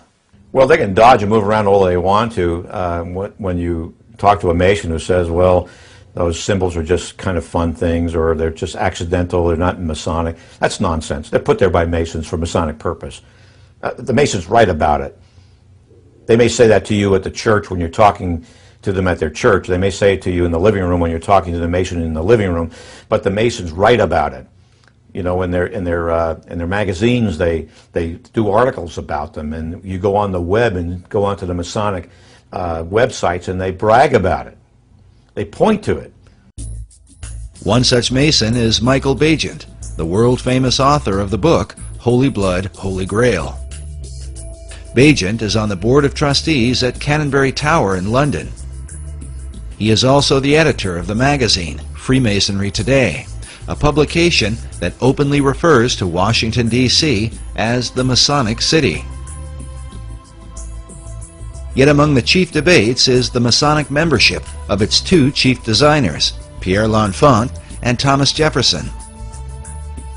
What's interesting when you chase down Thomas Jefferson or someone like Pierre L'Enfant is it's like chasing a shadow. Many Masonic lodges and websites openly declare that Thomas Jefferson and Pierre L'Enfant were in fact Freemasons. Jefferson in particular is commonly placed in the lists of Masonic presidents, including this collection from the Harry S. Truman Presidential Library. Needless to say, Truman himself was a proud Mason. Some believe that modern Masonry denies the membership of Jefferson and L'Enfant to distance itself from the idea of a Masonic conspiracy in America's history. I mean, I can find you, it's on the internet, there were some Masonic editions of the Bible that list Masonic presidents, and Jefferson is listed. And so they say, aha, we know that Jefferson is a Mason, and you're trying to hide it because he was this awful deist, and you don't want to have an atheistic, non-Christian deist as one of your members. And the answer is no. The people that wrote the Bible, that wrote the supplementary pages for that edition of the Bible, made a mistake. The only way to prove anyone is a Freemason is to have their initiation records. His certainly are missing. Some have argued that Jefferson and L'Enfant might have been initiated into Masonry during their time in France. In Paris, the Lodge of the Nine Sisters was a famous French lodge, whose members included Benjamin Franklin, John Paul Jones, and the Marquis de Lafayette. Jefferson and L'Enfant would have certainly been in familiar company. It's possible for Pierre L'Enfant, as well as Thomas Jefferson, to have belonged to a French Masonic lodge or possibly another Masonic lodge on the continent of Europe. Jefferson was ambassador to France. L'Enfant was himself a Frenchman. Perhaps they belonged to a French lodge. Perhaps the records were lost during the French Revolution or at some other time. Perhaps they also were visited by space aliens and taken to Area 51 in New Mexico and then flown back to their homes. That's a possibility also. In stark contrast to Dr. Morris's view, Michael Bagent, in his Freemasonry Today, openly refers to Pierre L'Enfant and Thomas Jefferson as Freemasons. as do many Masonic lodges, even to this day. Similar opposing views also exist on the writings of men like David Oveson. Oveson is not writing an anti-Masonic book. Oveson, in the main, has good things to say about Masonry. He's talking about how the builders and the founders of this nation were Freemasons. So, of course, that's going to ring sympathetic bells with any other Freemason. Among those whose sympathetic bells seem to have been rung is Siegfried Kleinknecht, the former Sovereign Grand Commander of the ancient and accepted Scottish Rite, an office believed by many to be the most powerful Masonic office in the United States. Kleinknecht is pictured here next to President Ronald Reagan, when Reagan was made an honorary 33rd degree Mason. This becomes significant when one considers that Kleinknecht wrote the foreword to David Oveson's book. He begins with the words, "As above, so below," saying these words, attributed to Hermes Trismegistus, lie at the heart of the Western esoteric tradition. He later refers to the work as a fascinating and well-researched book. We asked Dr. Morris to comment. Brother Kleinknecht was the one who hired me to work at the Supreme Council as the managing editor of the Scottish Rite Journal. I've known him for over 20 years. I admire him as a Mason, as an administrator. I'm quite impressed at what he's accomplished. We don't happen to see eye to eye on that historical interpretation. But again, I think the important thing is he emphasizes in his introduction, or his foreword, that Oveson may have found an explanation. He doesn't say it is the explanation. Certainly it's an intriguing explanation, but I don't think that there is any historical basis to it.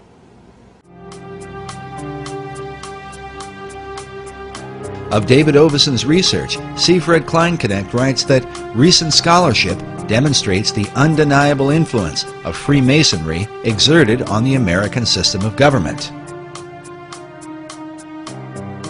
While Kleinknecht is careful in his suggestion, he goes on to relate Oveson's work with that of 19th century Masonic icon Albert Pike.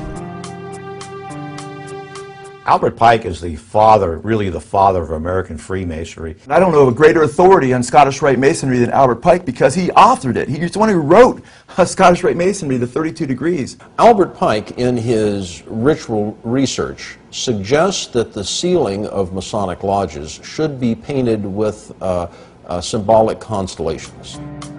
In the foreword to Oveson's book, Kleinknecht comments on Pike's suggestion for a ceiling design. He says, "The astonishing thing is that Pike's ceiling design reflects precisely the same mysteries observed by David Oveson in this book." Albert Pike was one of the most prominent 19th century Freemasons. He joined the fraternity, I believe, in 1859, just before the Civil War. He was a scholar of ancient languages, was very familiar with what we would call comparative religion today, and he was given the task by the Supreme Council for the Southern Jurisdiction to rewrite their rituals. And this he did just before the Civil War, and then after the Civil War, he was elected Grand Commander of the Southern Jurisdiction, and he served in that position until his death in, I think, 1891. Pike held the office of Sovereign Grand Commander for the Southern Jurisdiction, which is based in Washington, D.C. This is the same office that would be later held by Siegfried Kleinknecht. Albert Pike's great contribution to the Scottish Rite is his book, Morals and Dogma of the Ancient and Accepted Scottish Rite of Freemasonry. On the title page it reads, "Esoteric Book for Scottish Rite Use Only, to be returned upon withdrawal or death of recipient." It's given to the new Masons after they've gone through a series of stuff. Then they're given a copy of Albert Pike's book. Pike declared that the true definition of Freemasonry is an advance toward the light.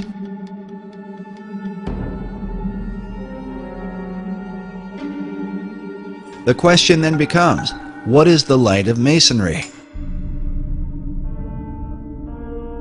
Many believe the answer comes from Pike's own words.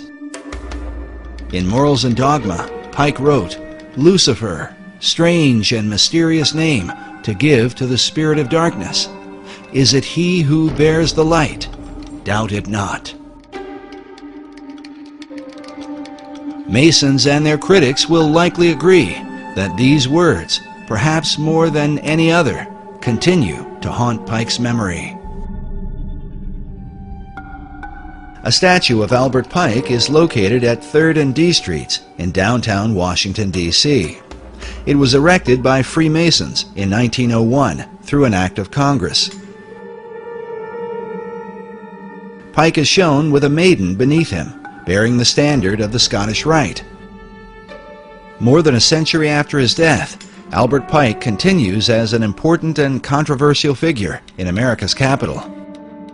Not only does his statue remain, but he is the central focus of one of Washington, D.C.'s most unique buildings, the Masonic House of the Temple, the headquarters for the ancient and accepted Scottish Rite of Freemasonry.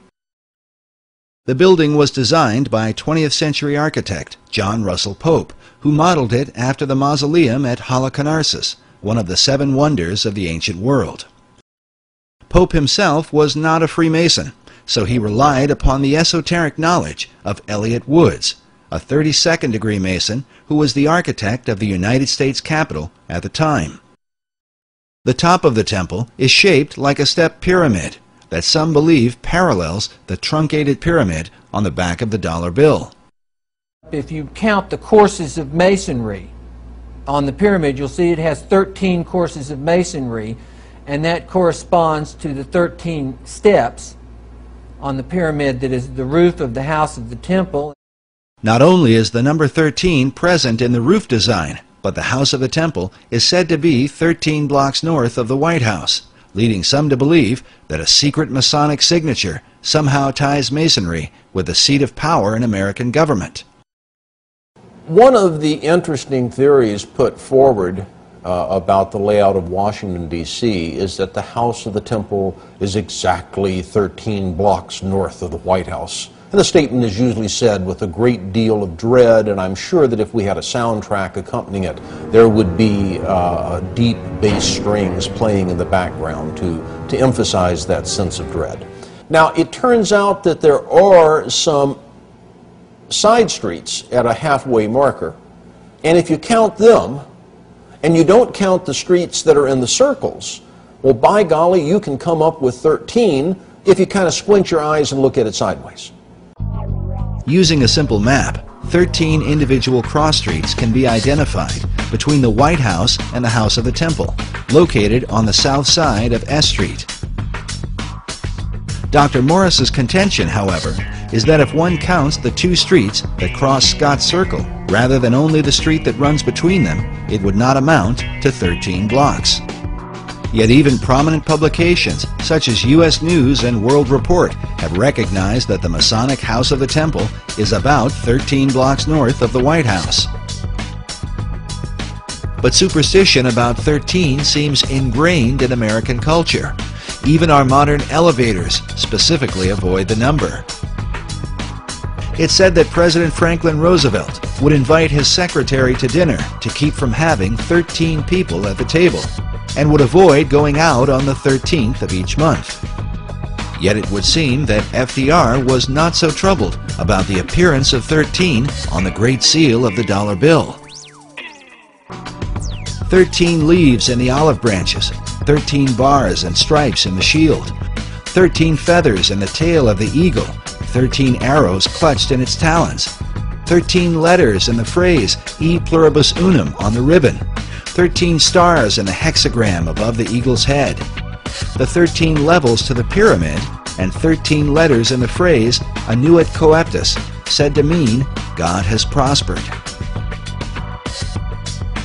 When French architect Pierre L'Enfant laid out the design for Washington, D.C., David Oveson tells us he planned for 13 approximate straight lines of avenues for the city. But what does 13 mean in the occult? First, let us consider how those who are involved with mysticism look at numbers. William Wynne Westcott, a well-known Freemason, and one of the co-founders of the Hermetic Order of the Golden Dawn, explains that the followers of Pythagoras referred every object, planet, man, idea, and essence to some number or other. The numerals of Pythagoras were hieroglyphic symbols, by means whereof he explained all ideas concerning the nature of things. He goes on to say that all systems of religious mysticism are based on numerals. Some believe the phobia about 13 comes from the Last Supper, where supposedly Judas Iscariot was the 13th person to arrive and then later betray Christ. Kabbalists say 13 represents man's ability to go beyond the zodiac, to ascend above the stars of heaven. With this in mind, consider this phrase inside the Library of Congress: "Too low they build, who build beneath the stars." For Kabbalists, the number 13 is not unlucky, but refers to their concept of God. The word Shekinah represents the manifestation of God's glory. It is taught that the Shekinah glory of God shone in Solomon's temple when it was first dedicated. This picture shows a group of Freemasons reenacting this dedication ceremony. But in the Library of Congress, we are faced with an interesting puzzle, as we find these words painted on the wall: "The true Shekinah is man." But what could all this have to do with the number 13? Biblical scholar E.W. Bullinger writes that as to the significance of 13, all are aware that it has come down to us as a number of ill omen. Many superstitions cluster around it. Unfortunately, those who go backwards to find a reason seldom go back far enough. We must go back to the first occurrence of the number 13 in order to discover the key to its significance. It occurs first in Genesis 14:4, where we read that 12 years they served Chedorlaomer, and the 13th year they rebelled. Hence it stands in connection with rebellion, apostasy, and revolution. It was when America was made up of 13 colonies that its rebellion against England occurred. Was this just a coincidence, or the intentional working of the Freemasons who launched the Boston Tea Party? An event commemorated here on the ceiling of the Capitol building. Nearby is an illustration which had originally been designed by Benjamin Franklin. Franklin himself was a master mason and the head of several lodges in America and Europe. In his proposal for the Great Seal of the United States, Franklin coined the phrase, "Rebellion to tyrants is obedience to God." In this illustration, Franklin chose to represent the early colonies in the form of a serpent, divided into 13 sections, with the words, "Join or die," in the midst. The traditional belief is that all of that was based on the fact that there were originally 13 states in the Union, and that the number 13, that's the conventional view, is just simply because there were 13 states that the number 13 was emphasized. Another 13 is found about 13 blocks south of the Masonic House of the Temple. The cornerstone of the White House was laid on October 13th, 1792. The architect for the White House was an Irishman named James Hoban, who took his design from Leinster House in Ireland. Since 1922, Leinster House has been headquarters for the Irish Parliament, but before that was known as the first Masonic Lodge in Ireland. In 1307, the Knights Templar were betrayed in Europe by the Pope and the King of France. By now, it is well known that they fled to Scotland for refuge, hiding themselves in Masonic lodges. Yet according to 18th century Masonic author Baron Karl von Hunt, certain Templar leaders made their way to Ireland before they reorganized and formed their well-known power base in Scotland. The Knights had a foothold in Ireland since about the 13th century through their banking operations, and would have likely gone underground to protect themselves once the persecutions began. What we do know is that centuries passed, and in time, Leinster House became the birthplace of Irish Freemasonry, with obvious connections to the Knights Templar. Leinster House was once called Kilwinning Lodge No. 75, or the High Knights Templar of Ireland. James Hoban, the architect for the White House, was himself an Irish Freemason. But the White House cornerstone bears a further Templar twist. The Charleston City Gazette reported that the date recorded by the Freemasons for laying the first stone read, the 13th day of October, 1792, in the 17th year of the independence of the United States of America. It just so happens that October 13th, 1792, was the 485th anniversary of Black Friday, Friday the 13th, when the Knights Templar were overthrown in Europe. The numbers 4, 8, and 5 equal 17 for the 17th year of America's independence.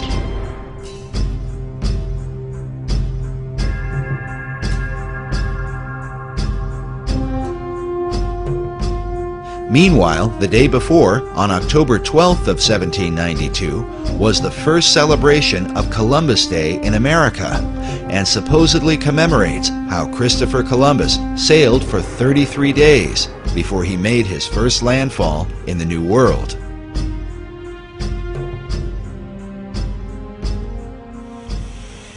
A statue honoring Christopher Columbus is found outside Union Station in Washington, D.C.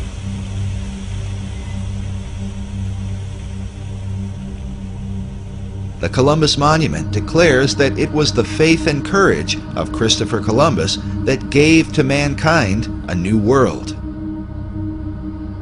Yet for years, researchers have wondered why American historians have given such credit to Columbus when there were others who had reached the New World earlier. Columbus in 1492 only got as far as the Caribbean islands. Even the sealing of the state capitol acknowledges the coming of the Vikings. Historians argue that Leif Erikson made it to the New World some 500 years before Columbus. You do have history. You just don't recognize it. Or could it be that the recognition is intended to represent something else? After all, when Columbus sailed the ocean blue, he did so with sails bearing a red cross on a white background, the symbol of the Knights Templar. These same ships are found painted on the interior ceiling of the U.S. Capitol. When they were arrested, the Templars were accused of devil worship, a charge that has been a point of controversy to this day. Many, many hundreds of knights were captured, they were tortured, and that makes a lot of their confessions rather suspect. However, I think the old saying is where there's smoke, there's fire. And it is interesting that in England, the Templar Knights were not tortured. They were interrogated, but they weren't tortured because that was against the law in England. And some things do emerge. One is that they do seem to have been required as part of their ordeal, their initiatic ordeal, if you will, to trample on the cross and spit on the cross.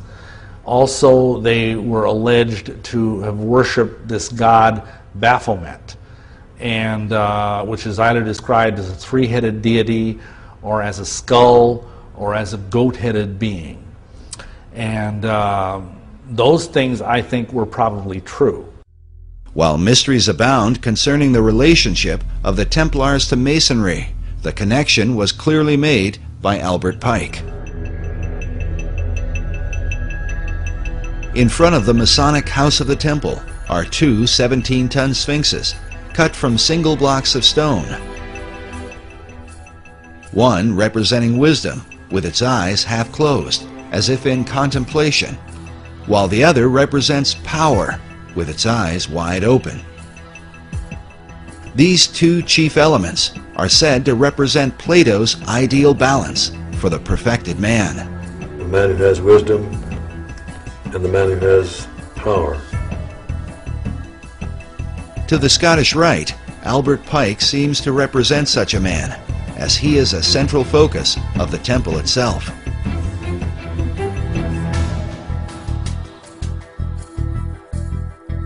A bust of Pike is featured at the top of a stone altar in the main hall.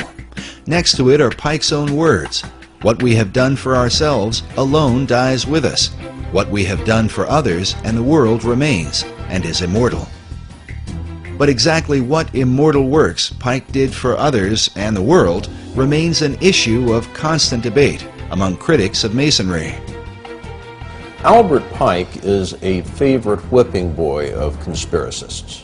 Like the Templars who came before him, Pike's real beliefs are often questioned, and with him, the beliefs of Masonry.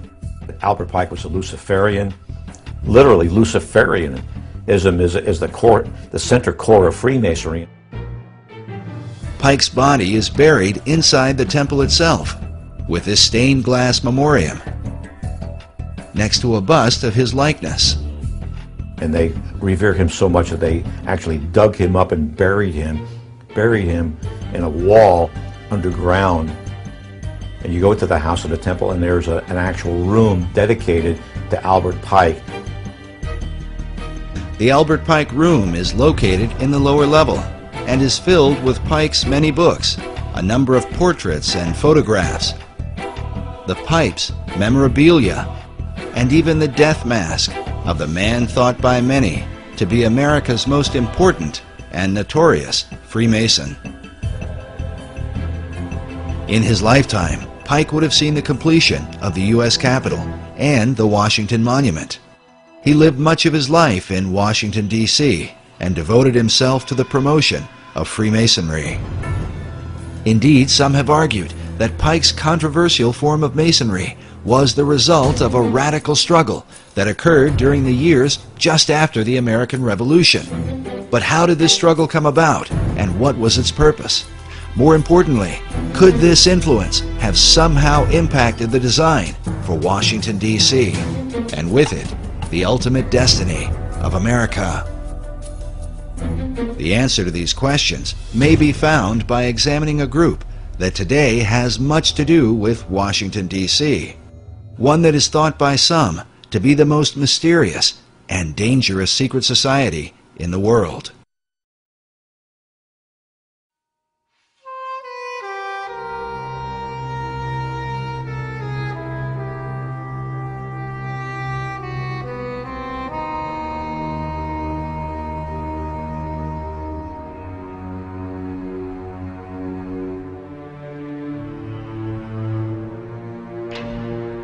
General William Huntington Russell was at a university in Germany, studied the ways of a secret society that is sometimes spelled S-C-U-L-L, asked permission to transfer it to North America, and he did. And that is the beginning of Skull and Bones. Some 50 years earlier, during the time of the American Revolution, Germany had been the home of a secret order that many claim would be responsible for all the wars and conspiracies of the next 200 years. Could William Russell have become involved with a remnant of this German society? He also is on record observing that American Freemasonry and Rosicrucianism had drifted from their European origins and roots. And as a drift, they were losing sight of the secrets or of, you know, the mandate, the purpose, and the protocols of their existence. So he formed Skull and Bones to reconcile these arcane orders with the mainstream European movement. During this era, the mainstream European movement, especially among secret societies, was on fire with a concept of revolution, which involved overturning old systems of government, monarchies, and the influence of organized religion in particular. In the birth of this revolutionary philosophy, Germany played a key role. In his book, Fire in the Minds of Men, James H. Billington, the Librarian of Congress, writes that the revolutionary ideology of the 18th and 19th centuries was shaped not so much by the rationalism of the French Enlightenment, as is generally believed, but by the occultism and pro-romanticism of Germany. He goes on to say that this ideology continued through the reign of men like Joseph Stalin and Adolf Hitler. Billington writes of what he calls the Pythagorean passion of the early revolutionaries, a fascination with the ancient Greek philosopher Pythagoras. According to tradition, Pythagoras was driven from Greece to southern Italy, where he allegedly founded a religious and philosophical brotherhood to transform society. Pythagorean philosophy dominated the signs and symbols revolutionaries used to define their movement. Billington writes that occultists became politicians and made special use of the two most important Pythagorean geometric symbols, the circle and the triangle, in dramatizing their challenge to establish power. In Germany, the leading revolutionary was a Bavarian law professor named Adam Weishaupt, who founded a secret society called the Illuminati. Billington writes that Weishaupt's final blueprint for politicized Illuminism, written during the first year of the French Revolution, was entitled Pythagoras. Pythagorean geometry plays an important role in the design for Washington, D.C. The entire layout of the city is based around Federal Triangle, a right triangle which represents the Pythagorean Theorem. Could this have been the influence of Adam Weishaupt and the revolutionary faith of the Illuminati? And if so, in what other ways could this mysterious and highly controversial group have impacted America? The Illuminati was an organization created in Bavaria. A Freemason named Adam Weishaupt created the Illuminati as an inner circle of Freemasons. And he was very definitely taken by the period of the Enlightenment. He saw liberal democracy and liberal government, not liberal in the sense that we use it today in political talk, but liberal in the sense of giving rights and freedoms to the citizen, as an important way to improve the world. And his plan was to create this inner circle of Masons called the Illuminati, that means the enlightened ones, and that this inner circle of Freemasons would then spread out among Masonic lodges, and then the Masons in turn would see to it that their members were put in prominent positions in government, and that then the Illuminati's influence would enable the liberal democratic principles of the Enlightenment to be spread throughout the world. It had three ideals: separation of church and state, controls on the power of the state, and the emancipation of women. Three planks in their platform, if you will. Now, one could say that the Bavarian Illuminati won, because that, in effect, defines Western society. Because the Illuminati plan to change the world in many ways came to pass, some believe the order functioned through the revolutionary movements of the 18th, 19th, and 20th centuries. The cry for revolution around the world seems to have impacted all the countries of Europe and spread beyond to Russia, China, North Korea, and Cuba. But most controversial is the society's influence in America, something hinted at in the very date in which the Illuminati in Germany was founded. I think they were supposedly formed in 1776, the same year of the Declaration of Independence. And the Illuminati was established as an organization, you know. He says, no longer are we going to take the orders of the monarchs in 1776. Now that's a pretty important date, isn't it? Now, you made reference to 1776 and the Illuminati. Can you draw a line and... I do associate the two because the language was so symbolic. It's too direct and too precise not to know that these people who envisioned such a new world were actually combined in the underground secret societies of Europe. Fire was an important symbol to the revolutionaries, who were determined to destroy the old world in preparation for the new. As one of them declared, with a match, one does not lift up the world, one burns it. Weissaup's Bavarian Illuminati sparked the flame of the revolutionary faith, but some researchers believe that at some point their flame was put out. They lasted about 10 years. Now, what lasted for centuries after them was the rumor and reputation that there is a secret inner circle of Freemasons that are plotting to take over the world. John Robison in Scotland wrote a book, Proofs of a Conspiracy, where he talks about how the Illuminati are trying to take over Masonic lodges, and Masonic lodges are trying to take over the world. But the American lodges, by and large, externally, as we know, did not accept that because it wasn't needed. However, it doesn't mean that there weren't lodges within the United States that did. You had to have had some Freemasons that were members of the Illuminati, but were they in control of any lodges? Don't think so, because it would be against the law. In the lower levels, they could talk all they wanted about it, but to get together as a group, as a function, as Freemasons, they couldn't. There was an Illuminati scare. How frightening is this? We've always known there was a Masonic lodge down the street. Could they be infiltrated by the Illuminati? Are they secretly trying to take over our government? All of this is foolishness. The Illuminati went out of business after about 10 years. They never spread beyond, much beyond Bavaria, certainly never to the United States.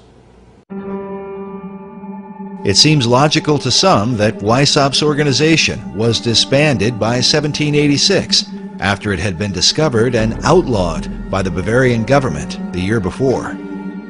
But others point to a letter written by George Washington on October 24th, 1798, 12 years after the Illuminati had supposedly ceased to function. Writing to the Reverend G.W. Schneider, Washington acknowledged the presence of Illuminati doctrines at work in America. The Reverend Schneider had sent Washington a copy of the book, Proofs of a Conspiracy Against All the Religions and Governments of Europe, by Professor John Robison, saying that his book gives a full account of a society of Freemasons that distinguishes itself by the name of Illuminati, whose plan is to overturn all government and all religion. When Washington responded, he said, "It was not my intention to doubt that the doctrines of the Illuminati and the principles of Jacobinism had not spread in the United States. On the contrary, no one is more truly satisfied of this fact than I am." We asked Dr. Morris to comment on the letter, but he told us he was unaware of it. The letter itself may be found among the George Washington papers at the Library of Congress. In this letter, Washington associates the Illuminati with the Jacobins, the radical French group that launched the French Revolution. Many writers and historians over the last 2 centuries have concluded that the power behind the Jacobins was in fact the Illuminati. It is well documented that some of the Jacobins came to America and here tried to stir up a second American Revolution through groups known as the Democratic Clubs. The Jacobins, who by this time had overthrown King Louis, sent their ambassador, Edmond Genet, to America to build support for the French Revolution. American leaders like Washington wanted to keep the country neutral, but Genet was determined to bring her into the fray, even if it meant overthrowing the new American government. In a letter from John Adams to Thomas Jefferson, Adams wrote, "You certainly never felt the terrorism excited by Genet in 1793, when 10,000 people in the streets of Philadelphia, day after day, threatened to drag Washington out of his house and effect a revolution in the government, or compel it to declare war in favor of the French Revolution. Many researchers believe the French Revolution is the key to understanding the presence of the Illuminati in America. Because the revolution in France had been so reckless and bloody, most of America's leaders were appalled by it, except for one, Thomas Jefferson. Jefferson spent 5 years as the American minister to France and was an ardent supporter of the French Revolution during the planning stages. He even allowed his residence to be used as a meeting place for the rebels, who were led by the Marquis de Lafayette. When Jefferson heard about the bloodshed in France during the Reign of Terror, he said that rather than see the revolution fail, I would have seen half the earth desolated. Were there but an Adam and Eve left in every country, left free, it would be better than as it now is. Jefferson predicted that the ball of liberty would roll around the globe. The hand rolling this ball would be, undoubtedly, the clenched fist of revolution. For many researchers, the presence of the all-seeing eye floating above an unfinished pyramid stands as clearest proof of the Illuminati at work in America. Is the Illuminati to be defined as Freemasons and Rosicrucians and other secret society members? If that's the case, then yes, I believe the symbol on the dollar bill, the truncated pyramid, is directly related to the Illuminati. Dr. James Billington, the Librarian of Congress, is pictured here beside First Lady Laura Bush. His relationship with President Bush is unknown, but we are given cause to wonder at it. According to Dr. Billington, it was the Bavarian Illuminati that put the fire in the minds of men and compelled them toward a global revolution to change the world. Is it possible that this philosophy is at work in America today? By our efforts, we have lit a fire as well, a fire in the minds of men. It warms those who feel its power. It burns those who fight its progress. And one day, this untamed fire of freedom will reach the darkest corners of our world. Could President Bush have been implying what it seems? Is America currently being driven by the same revolutionary fire that inspired the Bavarian Illuminati? Bush is often said to be a fundamentalist Christian, but some of his critics claim his views are more ecumenical. As with Freemasonry, Bush believes in other routes to finding God. We all worship the same God, Christian and Muslim? I think we do. We have different routes of getting to the Almighty. Do Christians and non-Christians, do Muslims go to heaven, in your mind? Yes, they do. We have different routes of getting there. Is Bush's real belief a clue to understanding his membership in Skull and Bones? And is Skull and Bones, the elite secret society, somehow related to a modern form of the Illuminati? The Illuminati was a secret society. It existed in Europe, started in 1776. It infiltrated the upper echelons of Masonry, and that is how it has managed to exist since that time. A chief piece of evidence is the radical presence of Citizen Genet. Genet is said to be responsible for the Whiskey Rebellion of 1794. And George Washington actually sent an army to put down this revolution that was incited by Citizen Genet, who was the French ambassador to the United States, who was a Jacobin, and the Jacobins were simply a front name for the Illuminati. The Illuminati was here. In 1798, the same year George Washington wrote his letter to the Reverend Schneider, another Reverend, Jedediah Morse, gave a speech in which he claimed that the Illuminati had its emissaries at work in America. Morse also associated the Illuminati with the French Jacobins.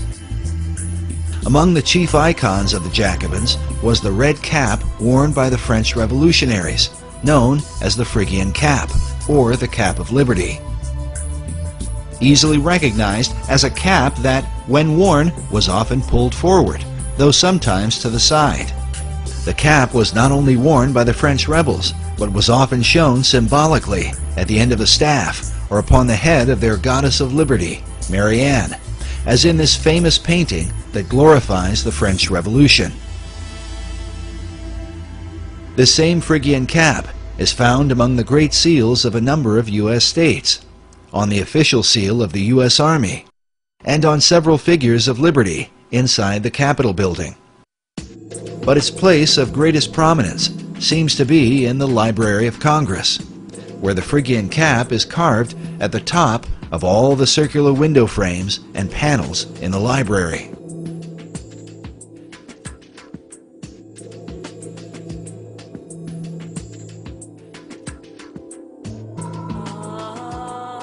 The Phrygian cap dates back to ancient Rome and was said to be worn by slaves who had obtained their freedom, and as such became a symbol of liberty. The chief god worshipped at that time was Mithras, who is seen in many images and sculptures wearing this headpiece. Like the gods Baal and the Egyptian Horus, Mithras was a dying god who was later resurrected. In the pantheon of pagan gods, Mithras occupies the place of the Masonic Christ. The Phrygian cap is also associated with the mythical figure of Ganymede, often portrayed as a handsome young man wearing this cap of liberty. Because of his beauty, Ganymede was carried away by Zeus in the form of an eagle and made the cupbearer of the gods. In time, Zeus gave him a place in the heavens, where he became the constellation Aquarius. Throughout the 20th century, esoteric teachers have taught that mankind is entering into the Age of Aquarius, also called the New Age. In fact, Freemasonry's premier publication, the Scottish Rite Journal, was once called the New Age magazine. The Phrygian caps are also seen in this image of the ancient Magi, who followed the star at the birth of Christ. Freemasonry teaches that this is where the Eastern Star gets its name. The use of that is actually deceptive, because if you think about it, the three wise men were in the east. They were probably Persian, and they were looking west and saw the star in Bethlehem. So what that passage means is we have seen his star while we were in the east and looking west. That only makes sense geographically. Nevertheless, esoterics have long believed that the star looked upon by the Magi was in fact Sirius, the blazing star that brings light from the east. It is about a much more ancient connection to the Magi, to, we three kings of Orient are, bearing gifts who traveled so far. Those Magi are Zoroastrian. Yet not everyone accepts that the Magi were originally followers of Zoroaster. Many Bible scholars believe the Magi were Persians, who were influenced by the writings of the Old Testament prophet Daniel, who lived in that region during the time of Nebuchadnezzar the Great. One of the titles given to Daniel was Rab Mag, or Chief of the Magi. In his writings, Daniel was inspired by an angel who gave him a timeline in which to expect the Christ of Israel. Many scholars believe the Magi were in fact following the prophecies of Daniel. In contrast, Freemasons believe they were Zoroastrian mystics, guided by the star Sirius, and hence Sirius came to represent the Masonic concept of the Christ. This image shows the prophet Zoroaster wearing a Phrygian cap. Yet Zoroaster is most often portrayed with a beard, wearing a robe, belted at the waist, with an Eastern head garment. The name Zoroaster is said to mean radiant one, and is a reference to the light that shines above his head, said to be the light of Sirius. The dog star Sirius is said to be at least one of the origins of the Masonic pentagram, which leads us by far to the most controversial element in the design for Washington, D.C.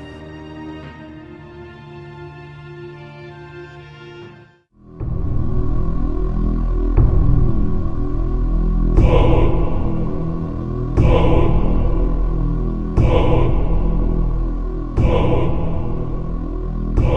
There is a pentagram that is produced by the angles of the streets and avenues to the north of the White House. You see the goat of Mindes appearing, the ears, the entire goat of Mindes, and the inverted five-pointed star, which is the goat of Mindes, built into the streets of Washington, D.C. No one could have that happen accidentally. I've heard sillier things, but not much. No, there are no satanic plans in the street plans of Washington, D.C. The presence of a pentagram in the street layout of Washington, D.C. is said to represent the darkest influence of Masonry in America's capital, and is the driving force behind images such as this one, which suggests that all the other buildings and monuments are of satanic origin. As many are aware, the presence of the pentagram is greatly disputed.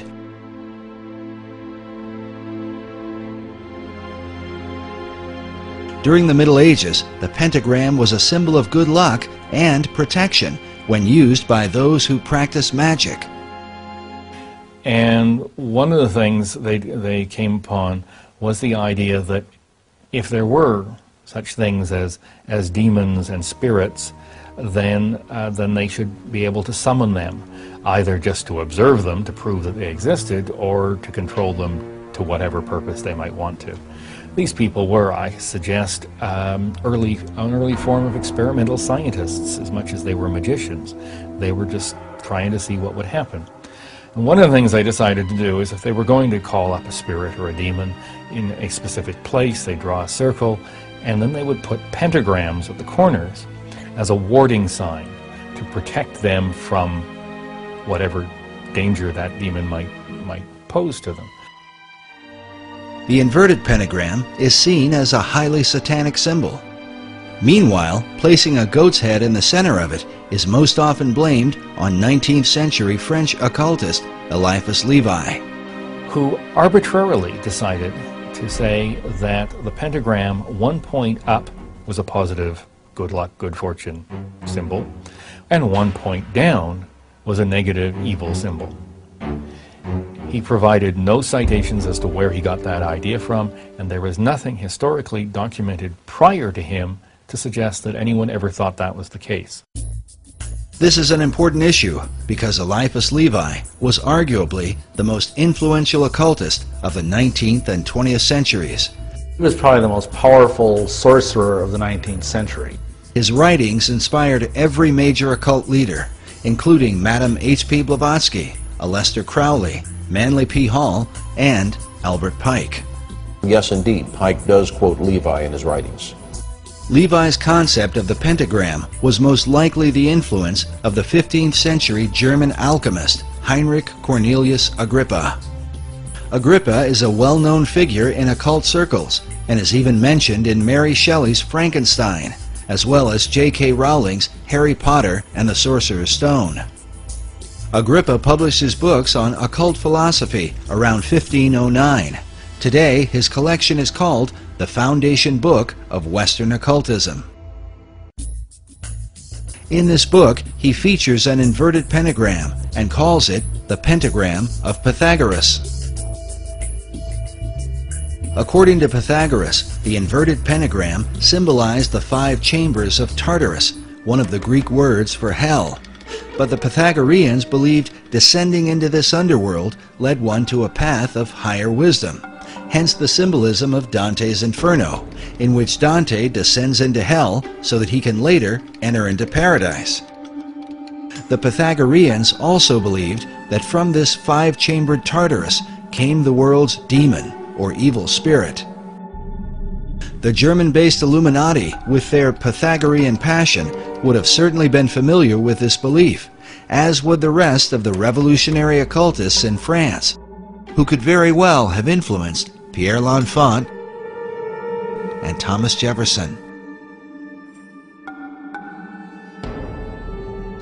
First, we must address the main issue, raised by every researcher. Is there really a pentagram in the street layout of the city? One segment of the pentagram is missing. I started to look carefully at the maps and draw my lines, and then I find out that, hey, it's not a real five-pointed star. It doesn't have legs. And you can draw a pentagram over some of the major streets, but the streets don't actually connect to form a pentagram. There's absolutely no doubt that a partial pentagram appears in the street designs of Washington. You can look at a satellite photo of Washington, D.C. and see the pentagram. It seems to be symmetric around 16th Street, which is the street that runs into the White House.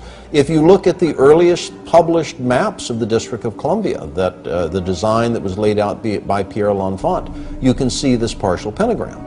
But it is just that, a partial pentagram. Rhode Island Avenue does not connect all the way through to Connecticut. I've always wondered to myself if we Masons are so all-fired powerful that we can have this satanic device put in the streets, how come we weren't smart enough or powerful enough to have it completed? But as I understand the use of the pentagram, it's the fact that it is a complete symbol that gives it its power and force. I've never heard of anything being associated with an uncompleted pentagram. Dr. Morris's assertion might seem complete, except for the fact that the unfinished or broken pentagram is a well-known symbol in the occult. Manley P. writes of the uses of the pentagram in his book, The Secret Teachings of All Ages. He says, the pentagram is used extensively in black magic. The star may be broken at one point by not permitting the converging lines to touch. It may be inverted by having 1 point down and 2 up. When used in black magic, the pentagram is called the sign of the cloven hoof, or the footprint of the devil. Of course, Hall wrote these things in the early part of the 20th century. But is there a record of a partial pentagram found during the Revolutionary era? The answer is yes. In fact, it is a record that shows up during the same time that the street design for Washington, D.C. was being laid out by Pierre L'Enfant, and is mentioned in the play Faust by Johann Wolfgang von Goethe. Goethe published the first edition of Faust in 1790, in which he mentions a partial pentagram in the dialogue between Faust and Mephistopheles, the devil whom he has conjured. Mephistopheles says, "Let me go up. I cannot go away. A little hindrance bids me stay." To which Faust replies, "The pentagram? That's in your way? You son of hell, explain to me, if that stays you, how came you in today?" To which Mephistopheles says, "Observe it closely. It is not well made. One angle on the outer side of it is just a little open, as you see." While Goethe published his first edition of Faust in 1790, it was between 1791 and 1792 that Pierre L'Enfant drew up the initial street design for Washington, D.C. This might all be seen as a mere coincidence, if not for the fact that Johann Wolfgang von Goethe was not only a master Mason, but also a famous member of the Bavarian Illuminati.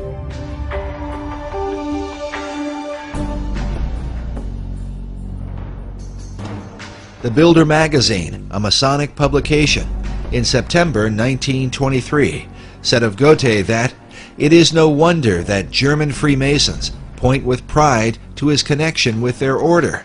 After he became a member in 1780, he accomplished no great work which did not ring in Masonic accord. He completed nothing which did not lead back to a Masonic origin. Meanwhile, Masonic author Michael Bagent writes that Goethe not only depicted a Faust figure, he was himself a Faust figure, an adjunct of his own personal Hermetic quest. But could Goethe's ideas of Hermetic philosophy have influenced the design for Washington, D.C.? And how might an unfinished pentagram reflect the Hermetic principle of as above, so below? Which brings us to what may be the most logical explanation for the unfinished pentagram in Washington, D.C., and one that seems to fit perfectly with the rest of the design for the city, a city which David Ovison calls a city of the stars. I have seen it suggested that the unfinished nature of the pentagram in Washington, D.C. bears a resemblance to the unfinished pentagram design that is seen in the motion of Venus. Of course, Venus has a lot of retrograde motion because it is between us and the Sun. And in relation to the other stars, Venus, of course, moves around a lot, but it in effect draws against the backdrop a nearly complete pentagram. The cycles of Venus rotating around the Sun happen over an 8-year period, during which Venus hits 5 points in the heavens, which form the outline of a pentagram. The female aspect of Venus is the celestial Virgin, which David Oveson argues was the chief inspiration for aligning Washington, D.C. with the stars. It would support his theory that there was an intentional astronomical relationship in the layout of the city. In fact, Oveson mentions this motion of Venus, relating it to the 5-petaled flower, many of which appear throughout Washington, D.C., which represent the path of Venus as shown in this drawing from a well-known book on astronomy from the 18th century. Now, what about the broken pentagram? Most astrologers plot the 8-year course of Venus in relation to the Zodiac, and their diagrams look like this. But according to Theosophic author David Pratt, this is not entirely correct. He says that while Venus produces a 5-pointed star, or pentagram, there is a slight irregularity. For the pentagram is not completely closed, there being a difference of 2 days at the top, which could mean that the broken pentagram of Venus might look something like this.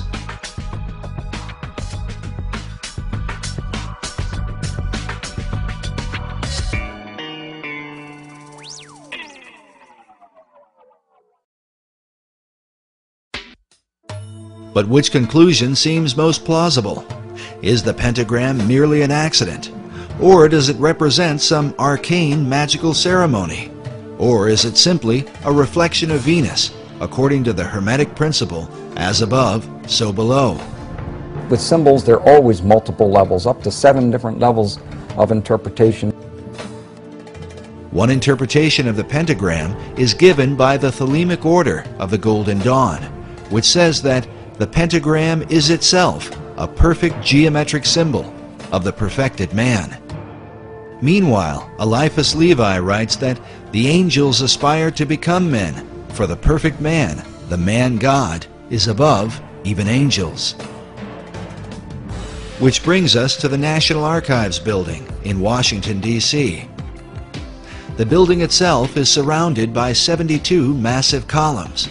The number 72 is said to represent the most arcane figure in numerology. The reasons for this vary. The heart of man beats 72 times per minute. The sun drops back against the zodiac every 72 years. The pyramid on the dollar bill was designed with 72 stones. 7 plus 2 equals 9, which, in the occult, is the number of finality. And 9 is considered a reverse 6, which is said to be the number of the perfect man. And so it seems no accident that we should find 6 stars above the head of a figure sitting on a throne overlooking Pennsylvania Avenue, the hypotenuse of Federal Triangle. Beneath him on either side are the figures of a male and a female, with himself in between.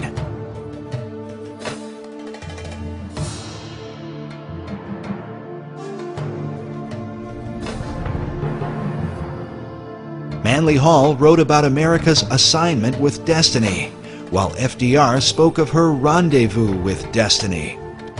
Is it any wonder, then, that according to the National Archives, the figure on a throne overlooking Pennsylvania Avenue is named Destiny? Could this be a picture of the Masonic Christ?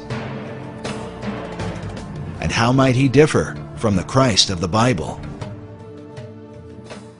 But even now, the face of Christ is changing in the world. In New York, at the Cathedral Church of St. John the Divine, we find a mysterious image hovering above the altar, where a traditional crucifix would be. There are no nails in his hands and no crown of thorns upon his head. Instead, we find a robed figure, belted at the waist, with a Zoroastrian-looking cap upon his head, rays of light shining behind him. Could this be the Christ of the New Age?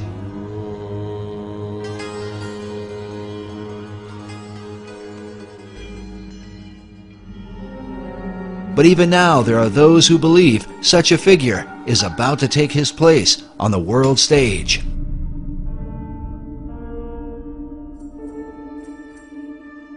In 1982, an English painter named Benjamin Creme took out full-page ads in newspapers around the world declaring the Christ is now here.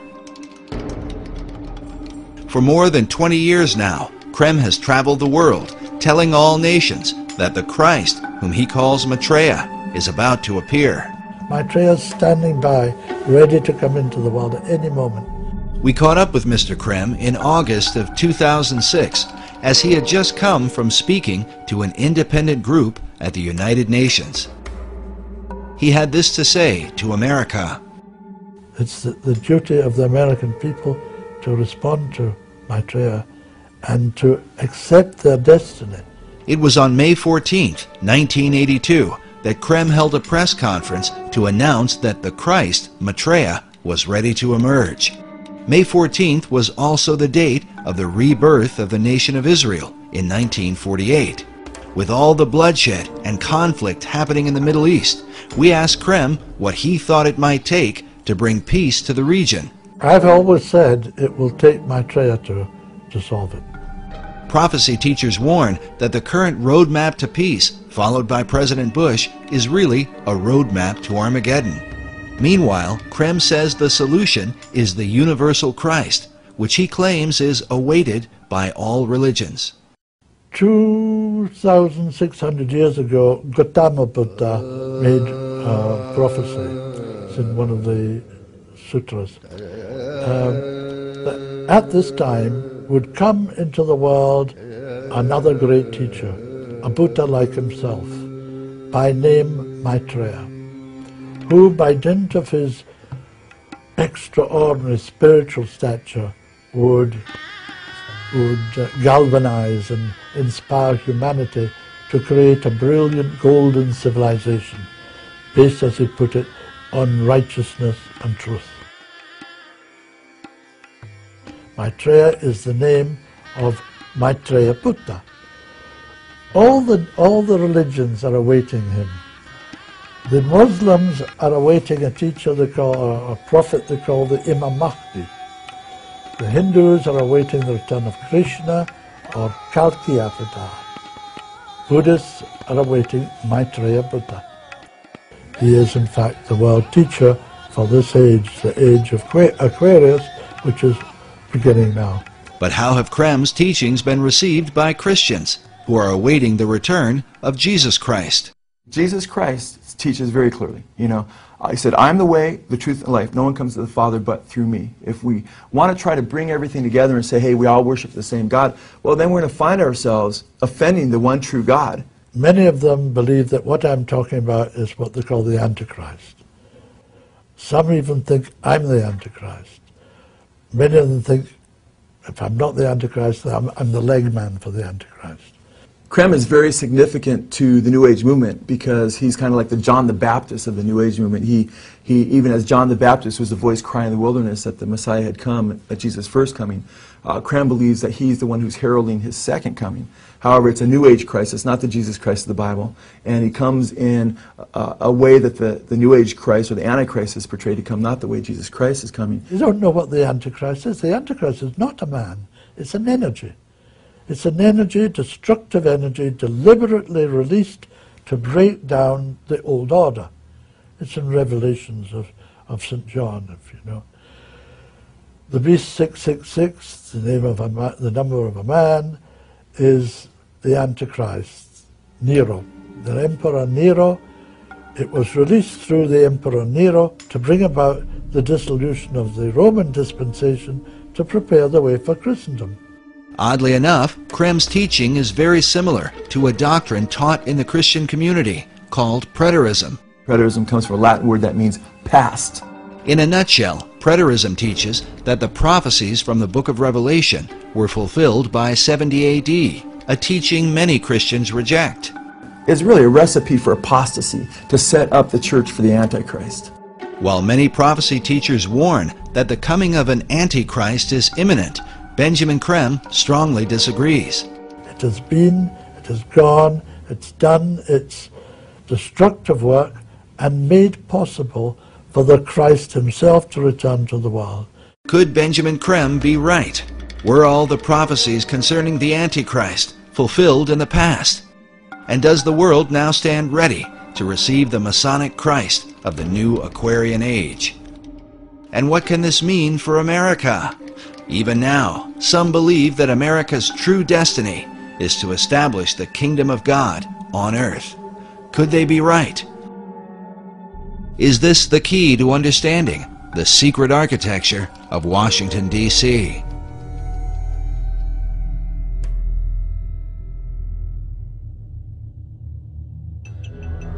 Maitreya himself spoke to me.